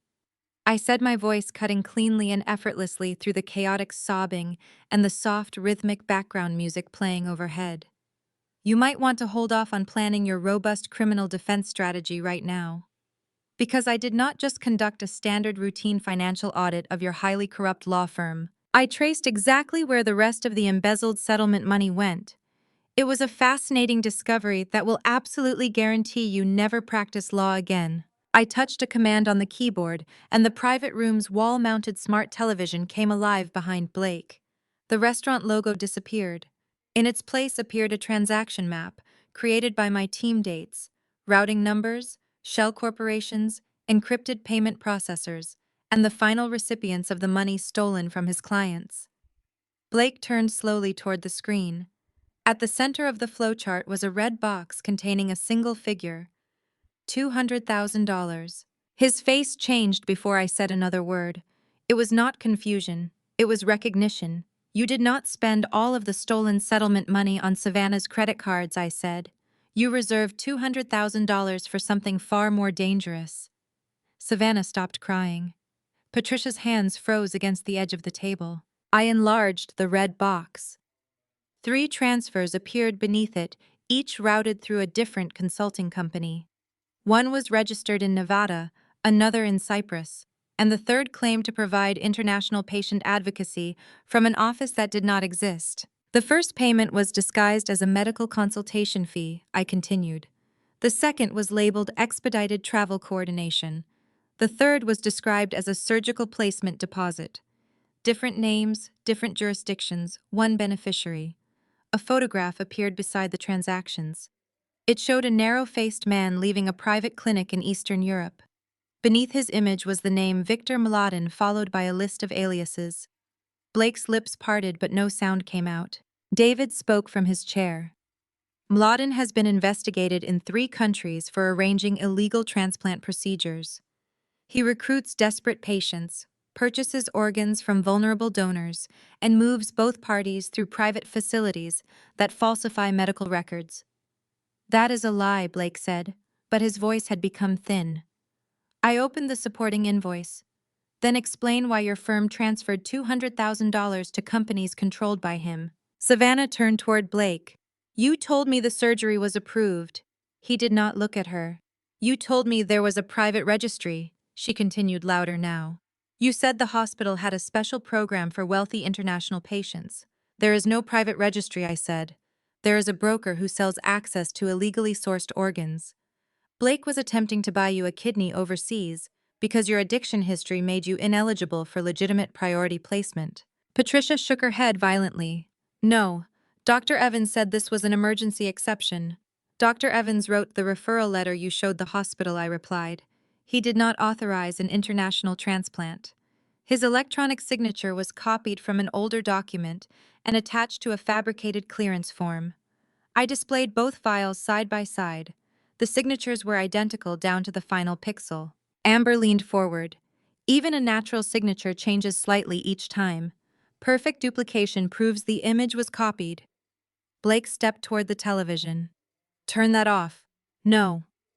He reached for the remote resting on a side cabinet, but Justin rose from his chair and calmly picked it up first. Blake stopped, suddenly aware that every exit and every device in the room was beyond his control. I advanced to the next page. This is the part you should be most concerned about, I said. A wire authorization filled the screen. Blake's digital approval appeared at the bottom. Directly beneath it was a second signature. Patricia Sterling.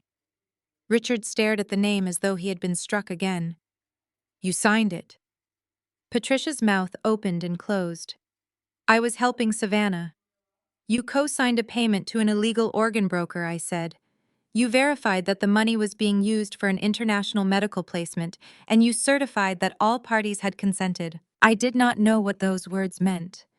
You signed beneath a paragraph stating that the donor match would be obtained outside the national transplant system. Patricia looked desperately toward Blake. You said it was legal. Blake backed away from her. You reviewed the documents yourself. You told me where to sign. And you signed, he snapped. Do not put this on me because your daughter destroyed her kidneys. Savannah recoiled. You promised you would save me. I was trying to save both of us, Blake shouted. You needed a transplant, and I needed your family to stop asking where the money went. The admission landed more heavily than any accusation I could have made.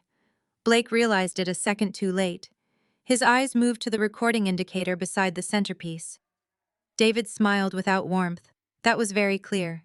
Blake lunged across the table toward the device. Justin caught his forearm and redirected him away from the glassware. The movement was controlled, but Blake stumbled and struck the back of an empty chair. Do not touch me, he yelled. Then stop reaching for evidence, Justin replied. I returned the screen to the transaction chart. The $200,000 came from settlement funds belonging to 6 clients. One lost the use of both legs in a construction collapse. Another was the mother of a child killed by a defective vehicle component. You diverted their compensation to purchase an illegal organ for a woman who had destroyed her eligibility through years of narcotics abuse. Savannah's expression twisted. You make it sound like I wanted this. You wanted every consequence removed, I said. That is different from wanting recovery. Patricia suddenly moved around the table toward me. Her confidence was gone.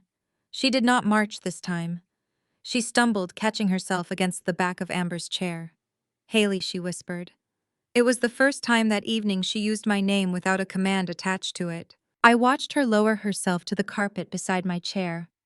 Her knees struck the floor and both hands clasped together against her chest. Please, she said. You have made your point. Blake will repay the money. Savannah will go to treatment. Richard and I will work everything out privately. Richard gave a broken laugh from near the wall. Privately. That is where you buried everything. Patricia ignored him. Her attention remained fixed on me. You own this company, she continued. You control the audit. You can remove the transfer records before anyone else sees them. You can say the files were corrupted. You can call the district attorney and explain that this was a family misunderstanding. The district attorney already has the files. Her face collapsed. Then call and withdraw them. A forensic auditor does not withdraw evidence because the suspects become uncomfortable. I am your mother. You remembered that when you needed my kidney. Tears ran down her face. We can start over. Come home with us. I will make your father apologize. I will tell everyone at the club how successful you are.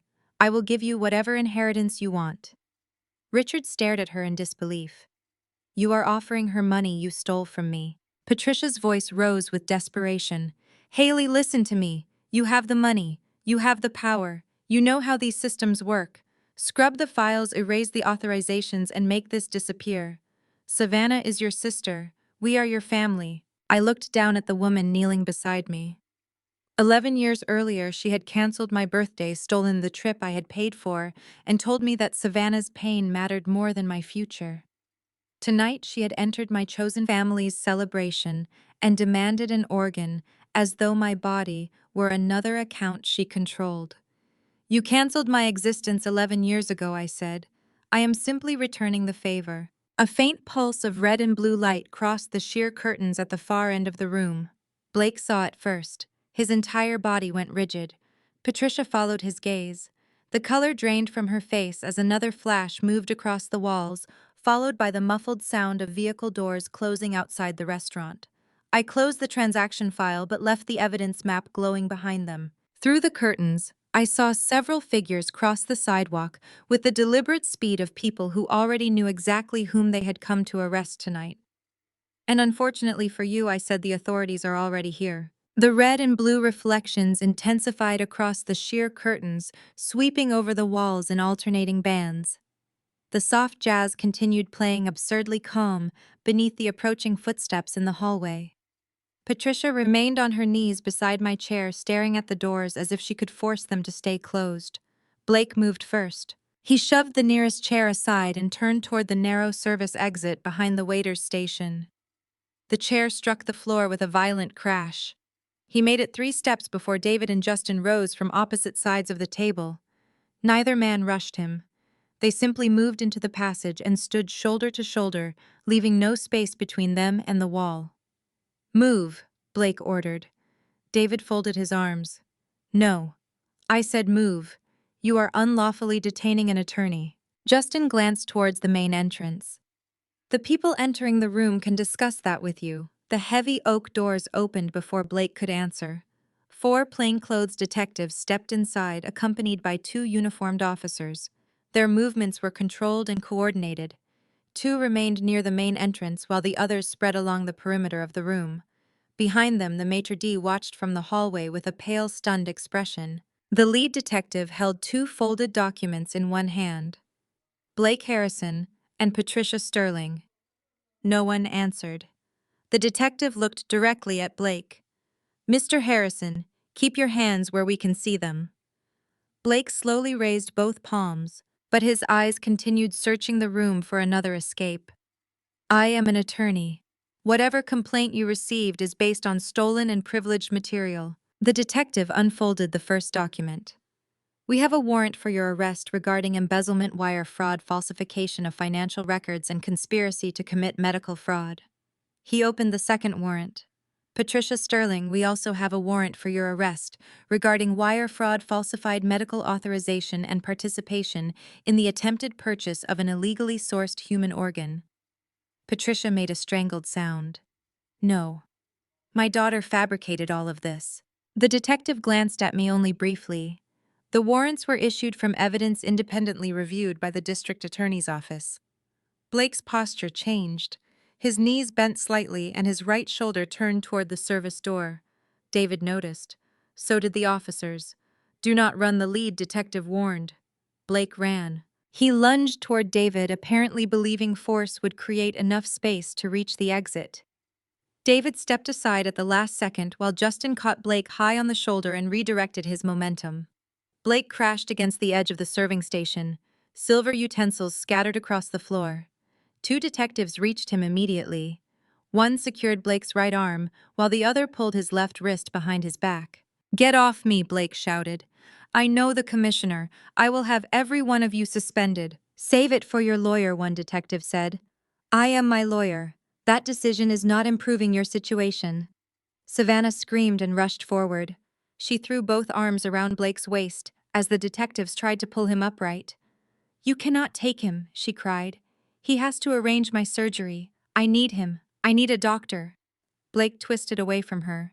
"Let go of me." Savannah tightened her grip. "You promised the transplant was ready." A uniformed officer stepped between them and gently but firmly pulled Savannah backward. Her hands slid from Blake's jacket, leaving the fabric wrinkled beneath the detective's grip. "Ma'am, step away." "I am dying," Savannah shouted. "My kidneys are failing. You cannot arrest the person handling my medical care." The officer kept one hand around her forearm and guided her away from the struggle. "An ambulance is waiting outside." Hope flashed across Savannah's face. "Then take me to the transplant center." "It is not taking you to a transplant center."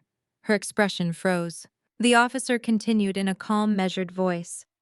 "The county hospital has received the toxicology records and the emergency psychiatric order. You are being transported to its secure medical ward for stabilization, a court-mandated detoxification program, and psychiatric evaluation." Savannah stared at him as if he had begun speaking another language. "No," she whispered. "The medical team will address your renal condition," the officer said.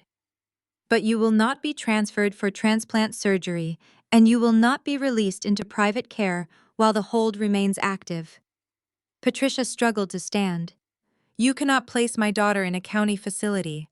We have private insurance. This order is not based on your insurance." Savannah's breathing became rapid and shallow. "I do not need detox. Dr. Evans said I need surgery."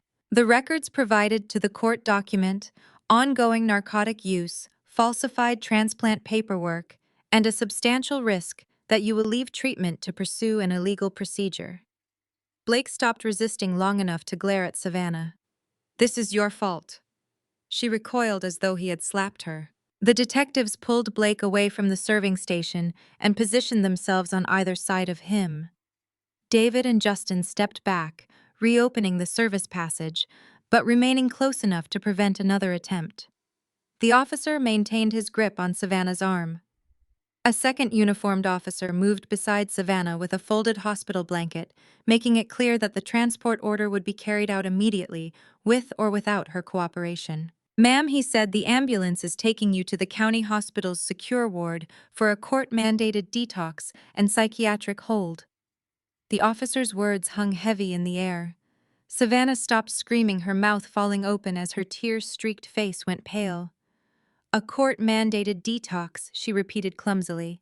"I do not need a detox. I need a kidney. I am dying." The officer maintained a firm grip.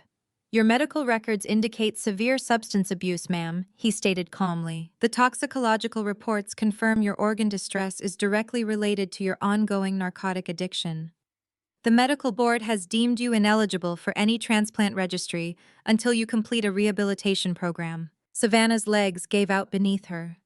She sank onto the patterned carpet, her expensive designer dress pooling around her. The reality crashed down. There was no magic surgery to fix her mistakes. There was no illegal broker coming to rescue her. There was only the harsh reality of a secure medical ward and the physical withdrawal she was about to endure. She looked at Blake, desperate for him to save her. But Blake was entirely occupied with his own catastrophic downfall. My two executives, David and Justin, maintained their solid stance, blocking the heavy oak service doors. They looked incredibly calm, crossing their arms over their chests as they stared down the disgraced personal injury attorney.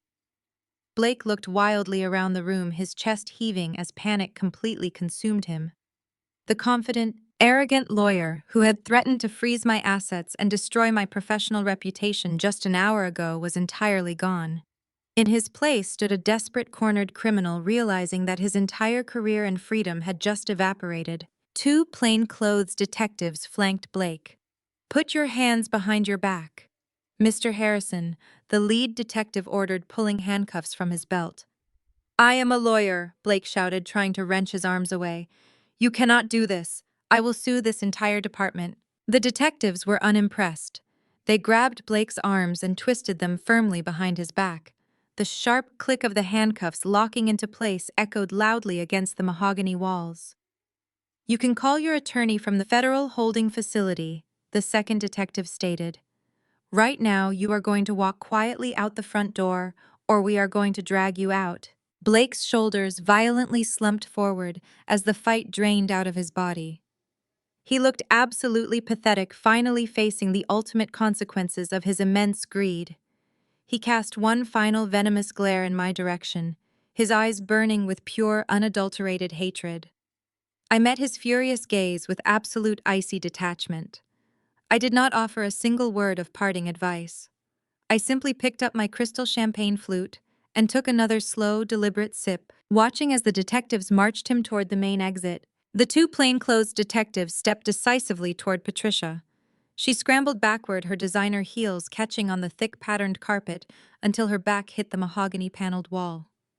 As the lead detective reached to grasp her wrist, the absolute reality of her impending incarceration finally shattered the delusion she had maintained for 35 years. She began to physically resist, thrashing her arms and twisting her shoulders aggressively to avoid the cold metal of the handcuffs. Her manicured fingernails snagged on the detective's suit sleeve, tearing the dark fabric, but he did not flinch. He merely tightened his grip, pulling her arms forcefully behind her back, with a strength she could not overcome. Patricia let out a piercing, desperate shriek that echoed violently against the wood-paneled walls of the private dining room. She turned her head, her styled blonde hair coming undone and falling across her tear-streaked, flushed face. She locked her frantic, terrified eyes onto my father. "Tell them to stop right now," she screamed, her voice cracking terribly under the strain of her rising hysteria. "Richard, do something. You have to make them stop immediately. You are my husband, and you are supposed to protect me. Look at what is happening to your wife. After everything we have built together, you cannot just stand there and let them take me away like a common criminal." Richard did not step forward to save her. He did not intervene, nor did he offer a single word of comfort to the woman fighting the police officers. He stood perfectly still near the overturned serving cart, His shoulders slumped beneath the tailoring of his suit. He looked at the woman he had married 3.5 decades ago. This was the woman he had loved unconditionally, trusted completely with his heart and financial empire. He looked steadily at the woman who had systematically stolen his life savings to pay extortion money to her former lover. He stared at the person who had boldly lied about the paternity of the child he raised as his own daughter, the woman who actively enabled the destruction of their family ecosystem. A profound, heavy silence seemed to radiate outward, cutting cleanly through Patricia's frantic screaming. When he finally opened his mouth to speak, his booming voice was entirely stripped of its commanding presence. It was replaced by a hollow, devastating finality that sent a chill through the room. "You built a house of lies, Patricia," he stated softly, his eyes reflecting a lifetime of unimaginable betrayal. "I am just watching it burn." The sheer coldness of his quiet words struck Patricia significantly harder than the physical force of the detectives pinning her arms together. Her frantic thrashing ceased immediately. Her mouth opened and closed in a silent gasp as the final click of the handcuffs locking into place echoed across the dining room. The absolute loss of her freedom and control, the evaporation of her untouchable matriarch persona, twisted her elegant features into a mask of pure hatred. As the two detectives gripped her arms firmly and began to march her forcefully toward the heavy oak doors, she dug her heels stubbornly into the patterned carpet. She twisted her upper body around violently to face the head of the table. She locked her furious, bloodshot eyes directly onto mine, her face contorting with a venomous rage I had never witnessed before. "You will die alone," she spat out at me, her voice dropping into a terrifying growl that dripped with concentrated malice. "Do you hear me, Haley? No one will ever love you. You deliberately destroy everything you touch, and you will spend the rest of your miserable life completely and utterly alone." I did not flinch at her vicious words, and I did not look away from her burning stare. I simply raised my right hand with slow precision, lifting the delicate crystal flute of vintage champagne from the pristine white tablecloth. I held the elegant glass perfectly steady in the air, letting the ambient lighting of the restaurant catch the tiny golden bubbles as they rose to the surface. I took a slow, deliberate sip of the expensive beverage. The crisp liquid rolled smoothly down my throat, and it tasted exactly like absolute victory. I carefully lowered the crystal glass back down to the table, ensuring it sat perfectly level next to my computer. I took a deep, grounding breath, allowing the cool air of the room to fill my lungs and solidify my resolve. My facial expression remained entirely clinical, deeply calm and detached, as I looked down the length of the table at the ruined woman being hauled away by the authorities. I am surrounded by a highly capable, fiercely loyal team that I built entirely from the ground up, a company that I own completely outright, and a beautifully independent life that I earned with my own two hands. I replied, my voice echoing with an unyielding strength that easily overpowered her toxic bitterness. "Enjoy the county jail, Mom." The heavy oak doors swung shut behind the detectives, sealing Patricia's legal fate and plunging the private dining room into a deafening silence.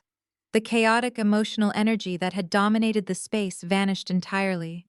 It left behind a stark emptiness that felt profound and cleansing. I remained seated at the head of the polished mahogany table, listening to the soft hum of the restaurant's ventilation system, now the only sound remaining. My executives, David, Amber, and Justin, stood quietly by the wood-paneled walls, their posture relaxed but attentive. Their expressions displayed a mixture of immense professional satisfaction and deep personal relief. We had executed the most emotionally taxing and technically complex forensic operation of our professional careers, and the results were completely flawless. I reached out and closed the lid of my laptop, the glowing screen going dark with a click, officially concluding the digital excavation of my family's buried secrets. I swept my gaze across the room, taking a moment to absorb the tremendous magnitude of the wreckage left behind. The overturned serving cart lay abandoned on the patterned carpet, surrounded by shattered porcelain plates and bent silver utensils. Puddles of spilled red wine stained the immaculate white tablecloths, bleeding into the woven fabric like dark, permanent wounds. Scattered forged medical documents and crumpled banking statements littered the floor like fallen autumn leaves. They were the physical evidence of the staggering deception I had dragged into the light of day. Amidst this shattered landscape stood my father. Richard had not moved an inch since Patricia was forcibly escorted out by the police. He remained rooted near the broken serving cart, his gaze locked on the empty space on the carpet where his deceitful wife had just been kneeling and begging for salvation. He looked utterly destroyed, the tragic image of a man who had just watched his entire reality vaporize into thin air. He had spent 30 long, difficult years unwittingly financing a massive lie.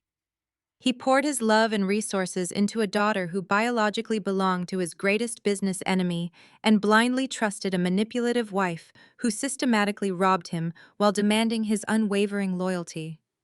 Now the grand illusion was broken, and the harsh truth was a suffocating weight pressing down mercilessly on his chest. He slowly, painfully lifted his head, his tired eyes scanning the empty leather dining chairs before settling on me.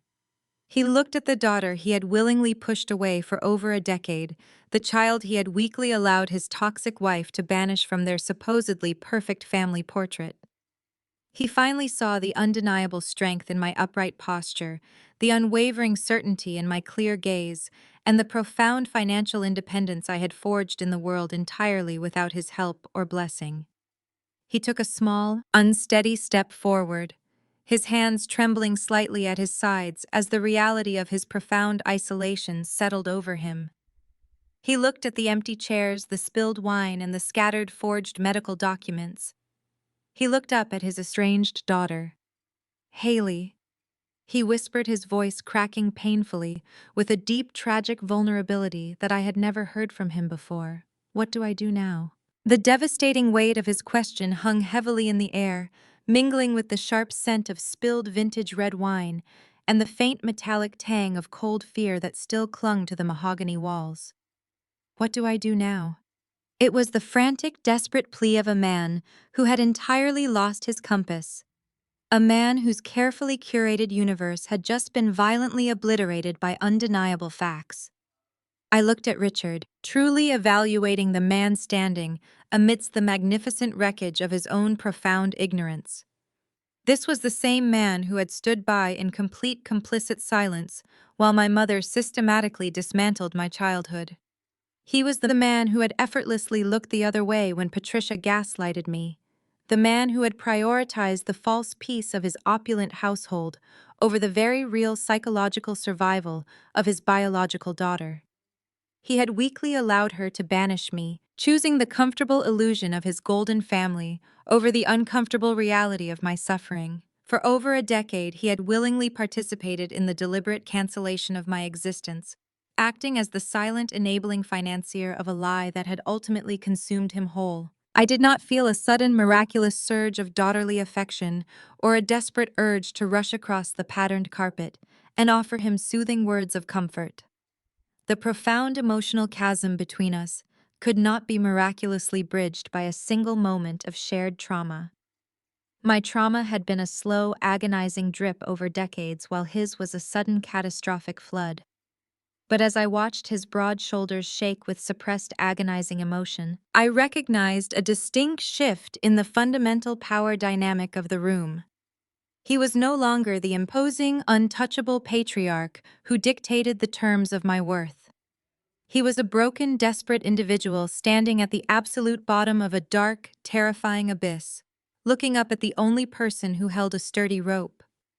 I maintained my perfectly calm, clinical demeanor, letting the heavy silence stretch out for another long, deliberate moment to ensure he fully grasped the gravity of the situation. I slowly leaned back in my heavy leather chair, resting my hands comfortably on the pristine white tablecloth.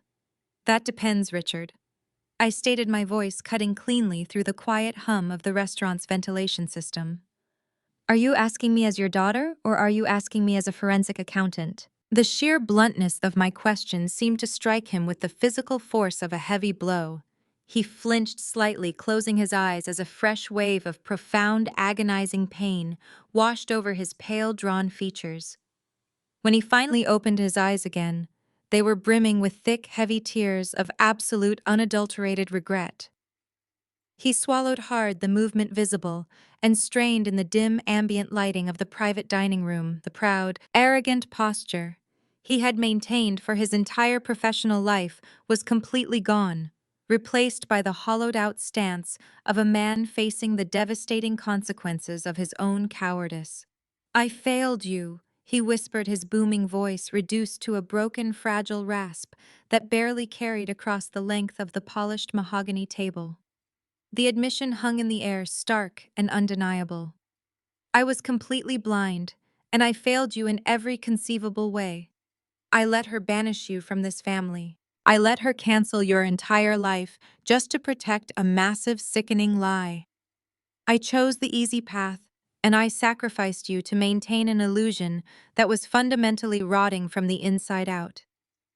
He took a slow, unsteady breath, a single tear escaping and tracking a wet path down his weathered cheek. "I do not deserve you as a daughter right now," he admitted, the absolute truth of his words echoing with a crushing finality. "I know that. I have lost the right to ask for your comfort or your forgiveness. I am asking you as a client, Haley. I am standing here begging you for your professional help. I need to know exactly how much of my life she stole from me, and I need to divorce her as quickly and comprehensively as legally possible." His complete surrender of parental authority and his total submission to my professional expertise solidified the new reality we were operating within. There would be no emotional reunions tonight, no tearful embraces or miraculous absolutions. There would only be cold, hard, analytical business. I nodded once, a sharp, deeply professional acknowledgement of his request that carried absolutely no familial warmth. The boundary was firmly established, and I was entirely comfortable operating strictly within it. I turned my attention away from his weeping, broken form and looked toward my team of executives who had remained standing in quiet, respectful observation near the heavy oak service doors. They had witnessed the entire magnificent collapse of my family's facade, and they were perfectly prepared to execute the next phase of our operation. "Justin," I said, addressing my junior executive with the crisp, commanding tone of a CEO directing her most trusted personnel, "please open your secure terminal and draft a standard corporate retainer agreement for a new high-net-worth individual client." Justin immediately stepped forward, pulling a sleek digital tablet from his leather briefcase with practiced efficiency.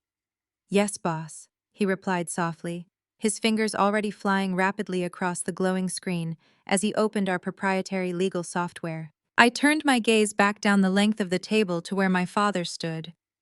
"The terms of my engagement are completely non-negotiable," I explained, ensuring my voice carried the absolute unyielding authority of a woman who fully understood the immense value of her specific skill set.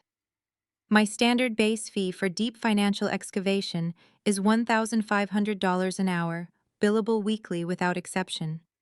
In addition to the hourly rate, my firm requires a mandatory 10% recovery fee for any hidden offshore or illicitly transferred assets we locate and successfully repatriate to your direct control.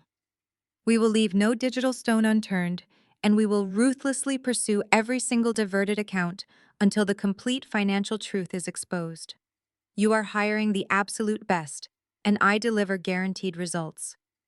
If Patricia attempted to hide capital in obscure shell corporations, my software will find it and forcefully drag it back into the light of day." Richard did not flinch at the astronomical cost of my highly specialized services. He did not attempt to leverage our shared biology to negotiate a favorable family discount, nor did he hesitate to accept the severe financial terms I had just presented. He simply stared at me, his red, tear-filled eyes reflecting a profound, absolute desperation mixed with a sudden terrifying surge of pure, unadulterated vengeance. The man who had been thoroughly humiliated and systematically robbed by his own wife for 3 agonizing decades was finally waking up to the staggering magnitude of her betrayal. Justin finished typing the required legal parameters into the digital document and walked slowly around the perimeter of the magnificent ruined dining room. His footsteps were entirely silent on the patterned carpet as he approached the broken millionaire. Justin extended his right arm, carefully offering the glowing digital tablet and an electronic stylus to my father. The bright, sterile light from the screen illuminated Richard's pale, drawn face, highlighting the deep permanent lines of grief and absolute exhaustion etched around his mouth and eyes. Richard reached out with a slightly trembling hand and took the sleek device. He did not bother to read the complex multi-page legal document detailing the terms of our binding corporate engagement. He bypassed the lengthy paragraphs of dense contractual obligations entirely. Richard signed the digital contract without a single moment of hesitation, dragging the plastic stylus rapidly across the bottom of the glowing screen. He finalized the binding agreement and slowly handed the tablet back to Justin. The heavy silence in the room deepened considerably.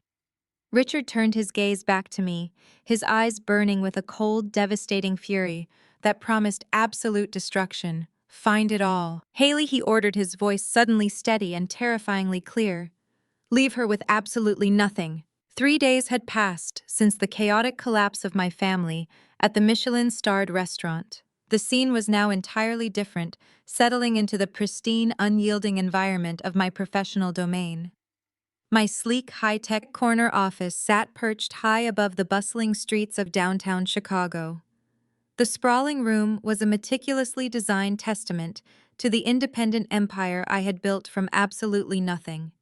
Floor-to-ceiling windows offered a commanding, unobstructed view of the city skyline, where the morning sun was just beginning to cast its golden light across the metallic surfaces of neighboring skyscrapers. The interior of the office was a sharp contrast to the suffocating antique-filled mansion where I had grown up. It featured clean lines, polished glass surfaces, and brushed steel fixtures that projected an aura of absolute transparency and cutting-edge efficiency. There were no shadows here for anyone to hide within. My dedicated team of forensic accountants had been working around the clock since the moment Richard signed the digital retainer agreement on Justin's tablet. David, Amber, and Justin had practically lived in the adjacent glass-walled conference room for 3 consecutive days, fueled entirely by black coffee and the thrill of the chase. They combed through 3 decades of tangled tax returns, hidden offshore routing numbers, and shell corporations. They had executed a full, comprehensive diagnostic on every single facet of Richard's sprawling business empire and personal financial accounts. We left no digital stone unturned, tracing every suspicious wire transfer and phantom real estate acquisition back to its original source. The sheer volume of illicit activity we uncovered was staggering even for seasoned professionals who dealt with corporate fraud on a daily basis. Now the chaotic exhaustion of the past 3 days had settled into a quiet, heavily anticipated moment of ultimate revelation. Richard sat rigidly in the leather guest chair across from my expansive desk. He looked completely hollowed out, a physical manifestation of the profound betrayal he had endured. The confident, booming patriarch who used to dictate the terms of our family dynamic was entirely gone. In his place sat a weary, deeply exhausted client who was finally coming to terms with the catastrophic reality of his marriage. Deep, dark circles bruised the delicate skin beneath his eyes, and his usually immaculate silver hair was slightly disheveled. Despite the heavy toll the weekend had clearly taken on his physical appearance, there was a new, undeniable sense of absolute resolution settling over his broad shoulders. He was no longer running from the truth or willfully ignoring the toxic behaviors of the woman he had married. He was ready to face the exact financial damage Patricia had caused, no matter how painful the final numbers might be.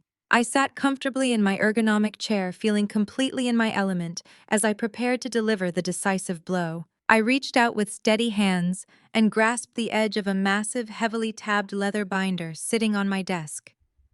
The thick binder contained the comprehensive culmination of our relentless 72-hour financial excavation. It held every bank statement, every forged signature, and every piece of undeniable documentary evidence needed to completely sever his ties to Patricia. I slowly slid the heavy binder across the polished glass surface of my desk. The quiet, sliding sound it made seemed to echo loudly in the cavernous office. "We ran the full diagnostic on your business and personal accounts." I explained, my voice maintaining a steady clinical professionalism that left absolutely no room for emotional interpretation. The scope of her financial deception extended significantly further than we initially anticipated at the restaurant. I paused for a brief, calculated moment to ensure he was fully prepared to absorb the next piece of information. Patricia did not just pay off Arthur Vance with the embezzled settlement money. That was merely the tip of a very large, incredibly toxic iceberg. Richard stared blankly at the thick binder resting inches from his hands, seemingly terrified of the devastating secrets contained within its heavy pages. He did not reach out to open it, opting instead to keep his red, tear-filled eyes locked onto mine. "What else did she do?" he asked, his voice cracking with a painful mixture of dread and exhausted resignation. I leaned forward slightly, resting my forearms on the cool glass desk. She was actively and secretly transferring several highly valuable commercial and residential properties directly into Savannah's name, I stated clearly. Patricia was methodically siphoning off key real estate assets and quietly shifting them into your daughter's supposedly secure portfolio. She executed these illicit transfers to systematically shelter those specific properties from your marital estate. She knew her house of cards was going to collapse, and she wanted to ensure that she and Savannah retained control over the liquid assets when the divorce proceedings began. She was essentially robbing your retirement to fund their future without you. A heavy, suffocating silence descended upon the sunlit office as Richard fully absorbed the staggering magnitude of his wife's calculated betrayal. She had not only lied to him about Savannah's true paternity, but she had actively weaponized that illegitimate daughter to steal the real estate portfolio he had spent his entire adult life building. He swallowed hard, his hands trembling slightly as they gripped the leather armrests of his chair. But the narrative takes an even darker turn. I continued, refusing to let the momentum of the revelation slow down. Because Savannah is an addict making highly irrational decisions, she did not hold on to those stolen properties as Patricia intended.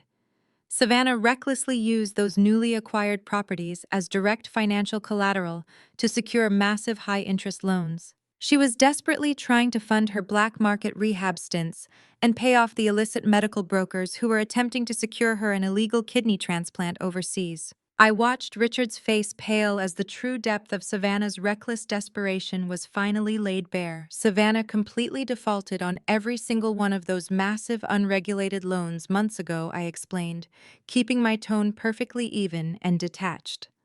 The creditors she engaged with are not known for their patience or willingness to negotiate repayment terms. Because Savannah used the stolen commercial and residential properties as her primary collateral, the financial institutions and the shadow lenders are currently foreclosing on all of them. The entire portfolio is currently in the process of being legally seized by the banks to cover her massive medical and rehabilitation debts. Patricia's grand, meticulous plan to steal your wealth and shelter it within Savannah's accounts spectacularly backfired because she drastically underestimated the sheer financial black hole of her golden child's severe narcotic addiction. Richard closed his eyes tightly, looking as though he had just been physically struck by a heavy blow. The devastating reality of the situation washed over him in a profound, agonizing wave. He let out a long, shaky breath that seemed to carry the weight of 3 decades of endless deception. He slowly opened his eyes, staring down at the thick binder on my desk, with a look of absolute defeat. "So it is all gone," he whispered, his booming voice reduced to a fragile, broken rasp that barely carried across the polished glass surface of the desk. He slumped backward into the heavy leather chair, completely surrendering to the devastating financial ruin his wife and daughter had brought upon his life. The total loss of every single hard-earned asset was a crushing realization that left him speechless and gasping for air in the quiet room, confirming his absolute vulnerability and desperate need for help. A quiet, satisfied smirk slowly touched the corners of my mouth. I leaned back comfortably in my ergonomic chair, relishing the profound, undeniable power of the trap my team had flawlessly executed. "Not quite," I replied smoothly, watching the sudden, desperate flicker of hope ignite within his tired eyes.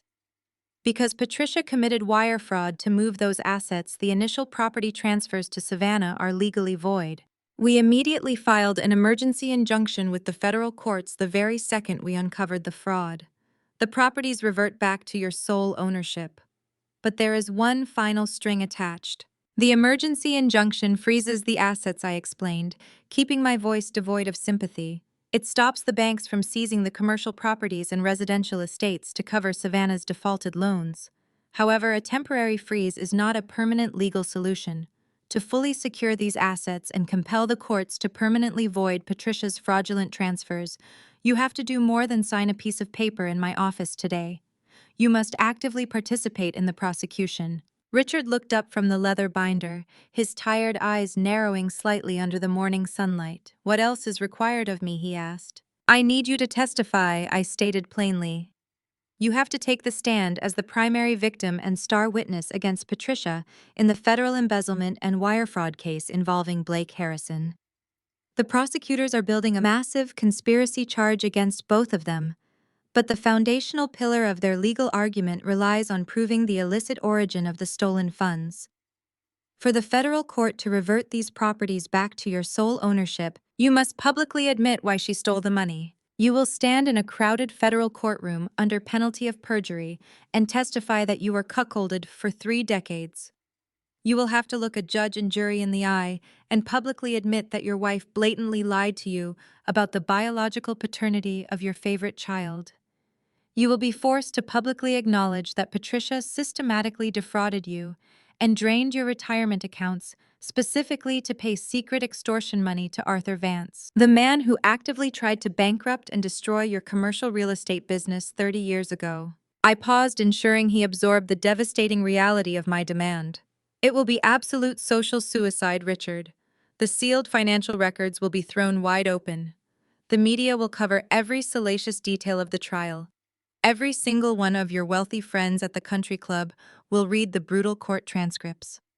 The pristine, untouchable social reputation that you willingly sacrificed my entire childhood to protect will be permanently obliterated by tomorrow morning. Every single member of your country club will look at you not as a commanding patriarch, but as a foolish, gullible victim. Richard stared down at the glass surface of my desk, his gaze locked on the printed documents detailing his profound humiliation. The only sound in the corner office was the faint hum of traffic drifting up from the Chicago streets below. He looked at the undeniable documentary evidence of his stolen wealth, the forged signatures, and the illicit shell corporations. Then he slowly lifted his head to look directly at me. I could see the agonizing weight of 30 years of willful ignorance pressing down relentlessly on his broad shoulders. He thought deeply about the decades he had spent pretending everything inside his opulent mansion was perfect.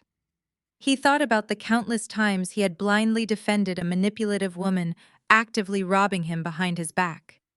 He had banished his only biological daughter, allowing me to be treated like an unwanted stranger, all to protect an illusion fundamentally rotting from the inside out.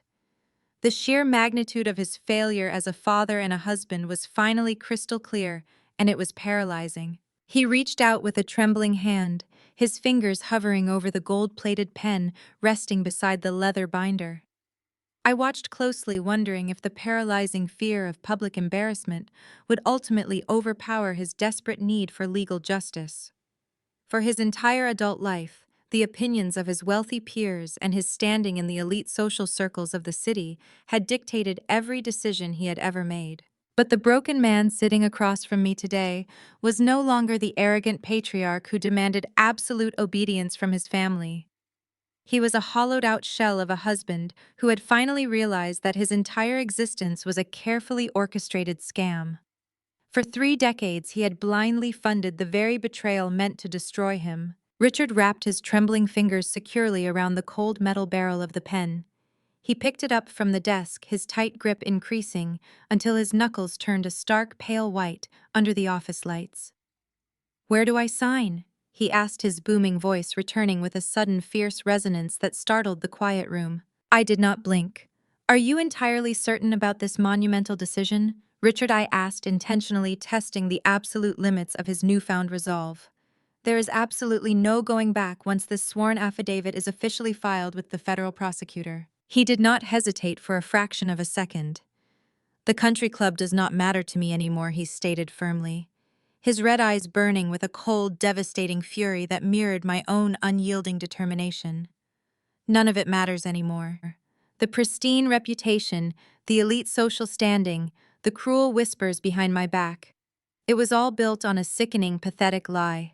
The only thing that matters right now is completely tearing down the grand illusion and making absolutely certain she pays for what she did to us. He pulled the stack of legal documents closer toward him, aggressively flipping through the pages until he reached the final sheet where a solid black line awaited his explicit authorization. He pressed the gold pen to the thick, textured paper and signed his full name with hard, definitive, angry strokes. He legally sealed Patricia's terrible fate and permanently destroyed the fake reality he had protected for over 30 years. He lifted the pen slightly, letting the dark black ink dry on the page, fully aware that this single irrevocable action marked the absolute end of his previous life. He slowly placed the pen back onto the desk and forcefully pushed the signed affidavit directly toward me. The decisive movement carried an incredible sense of finality, an irreversible closing of the darkest chapter of our family's history. "Find every single last penny she stole from me, Haley," he instructed, his deep voice dropping to a low, dangerous rumble. "Do not let her keep a single dime. Make absolutely certain she is left with nothing but the clothes on her back." I reached out and pulled the legal documents to my side of the desk, feeling a profound sense of professional satisfaction. "You have my absolute word," I replied smoothly, slipping the papers into a secure folder. "By the time my forensic team finishes dismantling her offshore accounts, she will not be able to afford a public defender. She will finally experience the true crushing desperation that she so ruthlessly inflicted upon us." Just as the lingering echoes of his signature settled into the quiet atmosphere of the room, 3 sharp knocks sounded against the frosted glass of my office door. Before I could formally grant permission to enter, the door swung open. Amber, my senior executive assistant, stepped quickly into the room. Her normally calm clinical expression was visibly fractured by a rare look of urgent bewilderment. She held a sleek black smartphone tightly in her right hand, her thumb pressing firmly against the screen to manually mute the active receiver. "Excuse me, Ms. Haley," Amber said, her voice sounding slightly breathless as she glanced nervously back and forth between me and the ruined millionaire sitting quietly across from my desk. "I am so incredibly sorry to interrupt this confidential meeting, but this situation simply cannot wait." I frowned deeply, my professional annoyance flaring briefly at the sudden intrusion. "We are in the middle of finalizing a critical federal affidavit, Amber. I explicitly instructed you to hold all incoming communications until this afternoon." I know that, she replied quickly, taking a hesitant step further onto the plush carpet of my office. "And I followed your strict protocols perfectly. But the automated emergency operator completely bypassed our standard reception lines. You have a collect call originating from the county correctional facility holding intake center." She swallowed hard, extending the muted smartphone slightly in my direction. "It is Patricia." The automated prison system recorded her voice. "She is demanding to speak with you immediately. She says it is an absolute emergency." I stared at the sleek black smartphone trembling slightly in Amber's right hand. The glowing screen indicated an active muted call, the digital timer ticking steadily upward, marking the exact duration of my mother's sudden desperation. The stark reality of the situation settled over the quiet office. Just 3 days ago, Patricia had boldly marched into my private dining room, flanked by her golden child and a slick lawyer fully expecting to command my obedience and extract my kidney.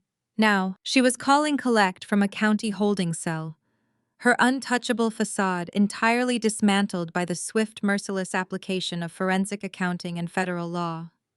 I felt no rush of daughterly sympathy or urge to save her. I felt only clinical curiosity. I slowly leaned back in my ergonomic leather chair, keeping my eyes fixed on the device. "Put it on speakerphone, Amber," I instructed, my voice cutting through the heavy silence with absolute, unwavering authority. "Place the device directly in the center of the desk, so we can all hear exactly what a collapsing empire sounds like." Amber nodded. She stepped forward, her heels silent against the plush carpet, and gently set the smartphone onto the polished glass surface of my desk. With a quick tap of her index finger, she deactivated the mute function and activated the external speaker. The pristine, acoustically balanced environment of my Chicago corner office was instantly invaded by the harsh, metallic static of a prison phone line. The ambient background noise of the county correctional facility filtered through the speaker, a chaotic symphony of echoing voices, clanging metal doors, and the palpable suffocating tension of incarcerated desperation. And then cutting through the grim institutional static came my mother's voice. It echoed through this room completely stripped of all its former manufactured arrogance. There was no demanding tone, no condescending edge, no matriarchal authority. She was weeping, her breaths coming in ragged, panicked gasps that spoke of a woman who had finally realized she was entirely out of options.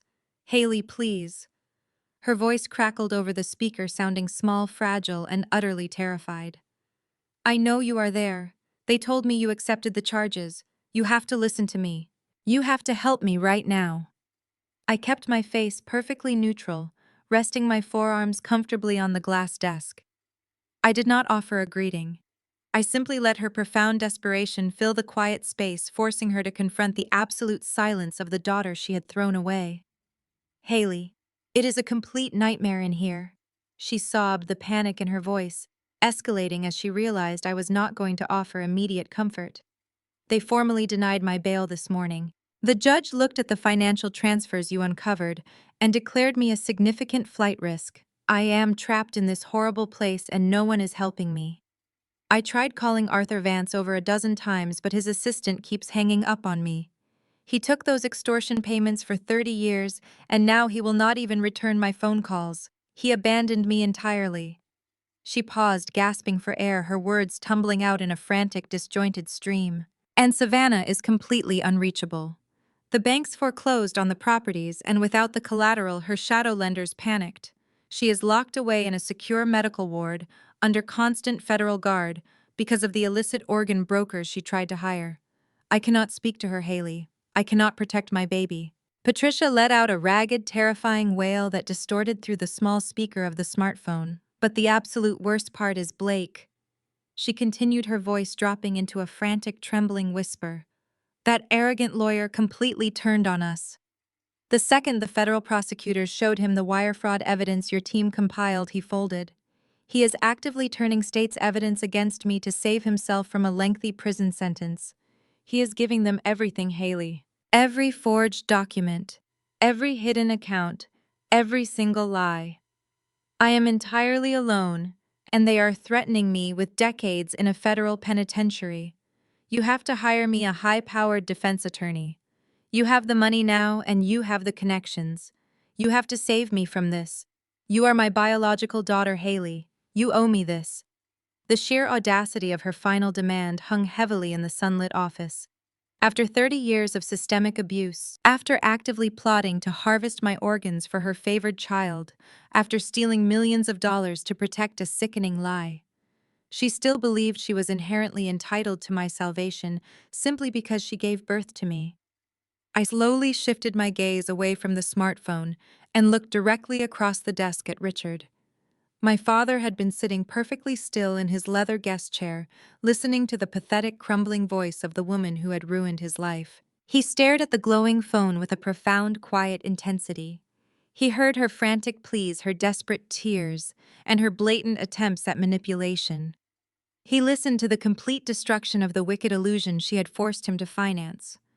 I waited to see if the echoes of his 35-year marriage would spark a lingering desire to protect her. Richard slowly lifted his head, meeting my eyes with a gaze that was entirely clear and devoid of any remaining affection.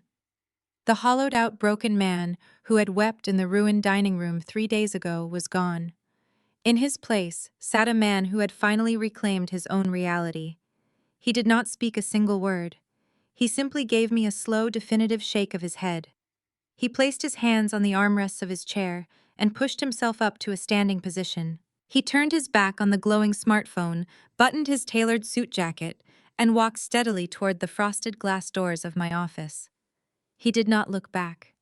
He walked out the door to begin his new life, finally completely free from the toxic anchor that had dragged him down for decades. The heavy door clicked shut behind him, leaving me alone with my team and the desperate voice crackling over the speaker. "Haley, are you there?" Patricia begged, her voice rising in pitch. Please, say something. I leaned forward, bringing my face closer to the phone, ensuring my voice would carry with crystal clarity through the institutional lines. You deliberately canceled my birthday 11 years ago because Savannah supposedly needed you. I stated, my tone smooth, cold, and utterly devoid of mercy. You banished me from the family, ignored my existence, and treated me like a disposable spare part. Well, Mom Savannah desperately needs you right now. I suggest you get comfortable in there.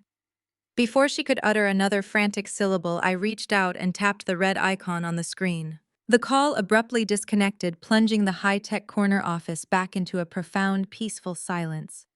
I picked up the phone, navigated quickly to the contact settings, and permanently blocked the County Holding Center's number, severing the final lingering thread of my toxic past. I slowly stood up from my desk, smoothing the front of my charcoal blazer, and walked over to the expansive floor-to-ceiling windows.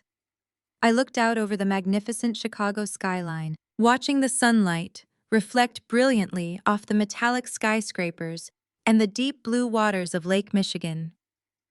I heard the soft rustle of movement behind me. I turned around to see Amber, David, and Justin stepping forward. Amber was carefully holding a fresh, untouched birthday cake, its pristine white frosting gleaming under the office lights. In the very center burned a single solitary candle. It was the celebration they had planned, the one Patricia had interrupted days ago. They placed it gently on the glass desk. I walked back over, looking at my loyal, true, chosen family. I leaned down and blew out the flickering candle, the reflection of the city shining in my eyes. The scapegoat did not just survive the harsh, unforgiving wilderness. She conquered it completely, leaving the golden child and the wicked mother to burn in the very fire they started. The story of the underestimated scapegoat teaches us a profound lesson about recognizing our own inherent value when the people closest to us refuse to see it. In families where favoritism dictates worth, the golden child is often praised, while the scapegoat is unfairly marginalized and treated with arrogance or greed. But this dynamic is an illusion built on toxic control, not love. The true takeaway here is that you do not need to loudly demand respect from people committed to misunderstanding you. Instead, your greatest power lies in quiet, strategic independence. When faced with the ultimate betrayal or a humiliating slap in the face from blood relatives, the immediate instinct might be to react emotionally.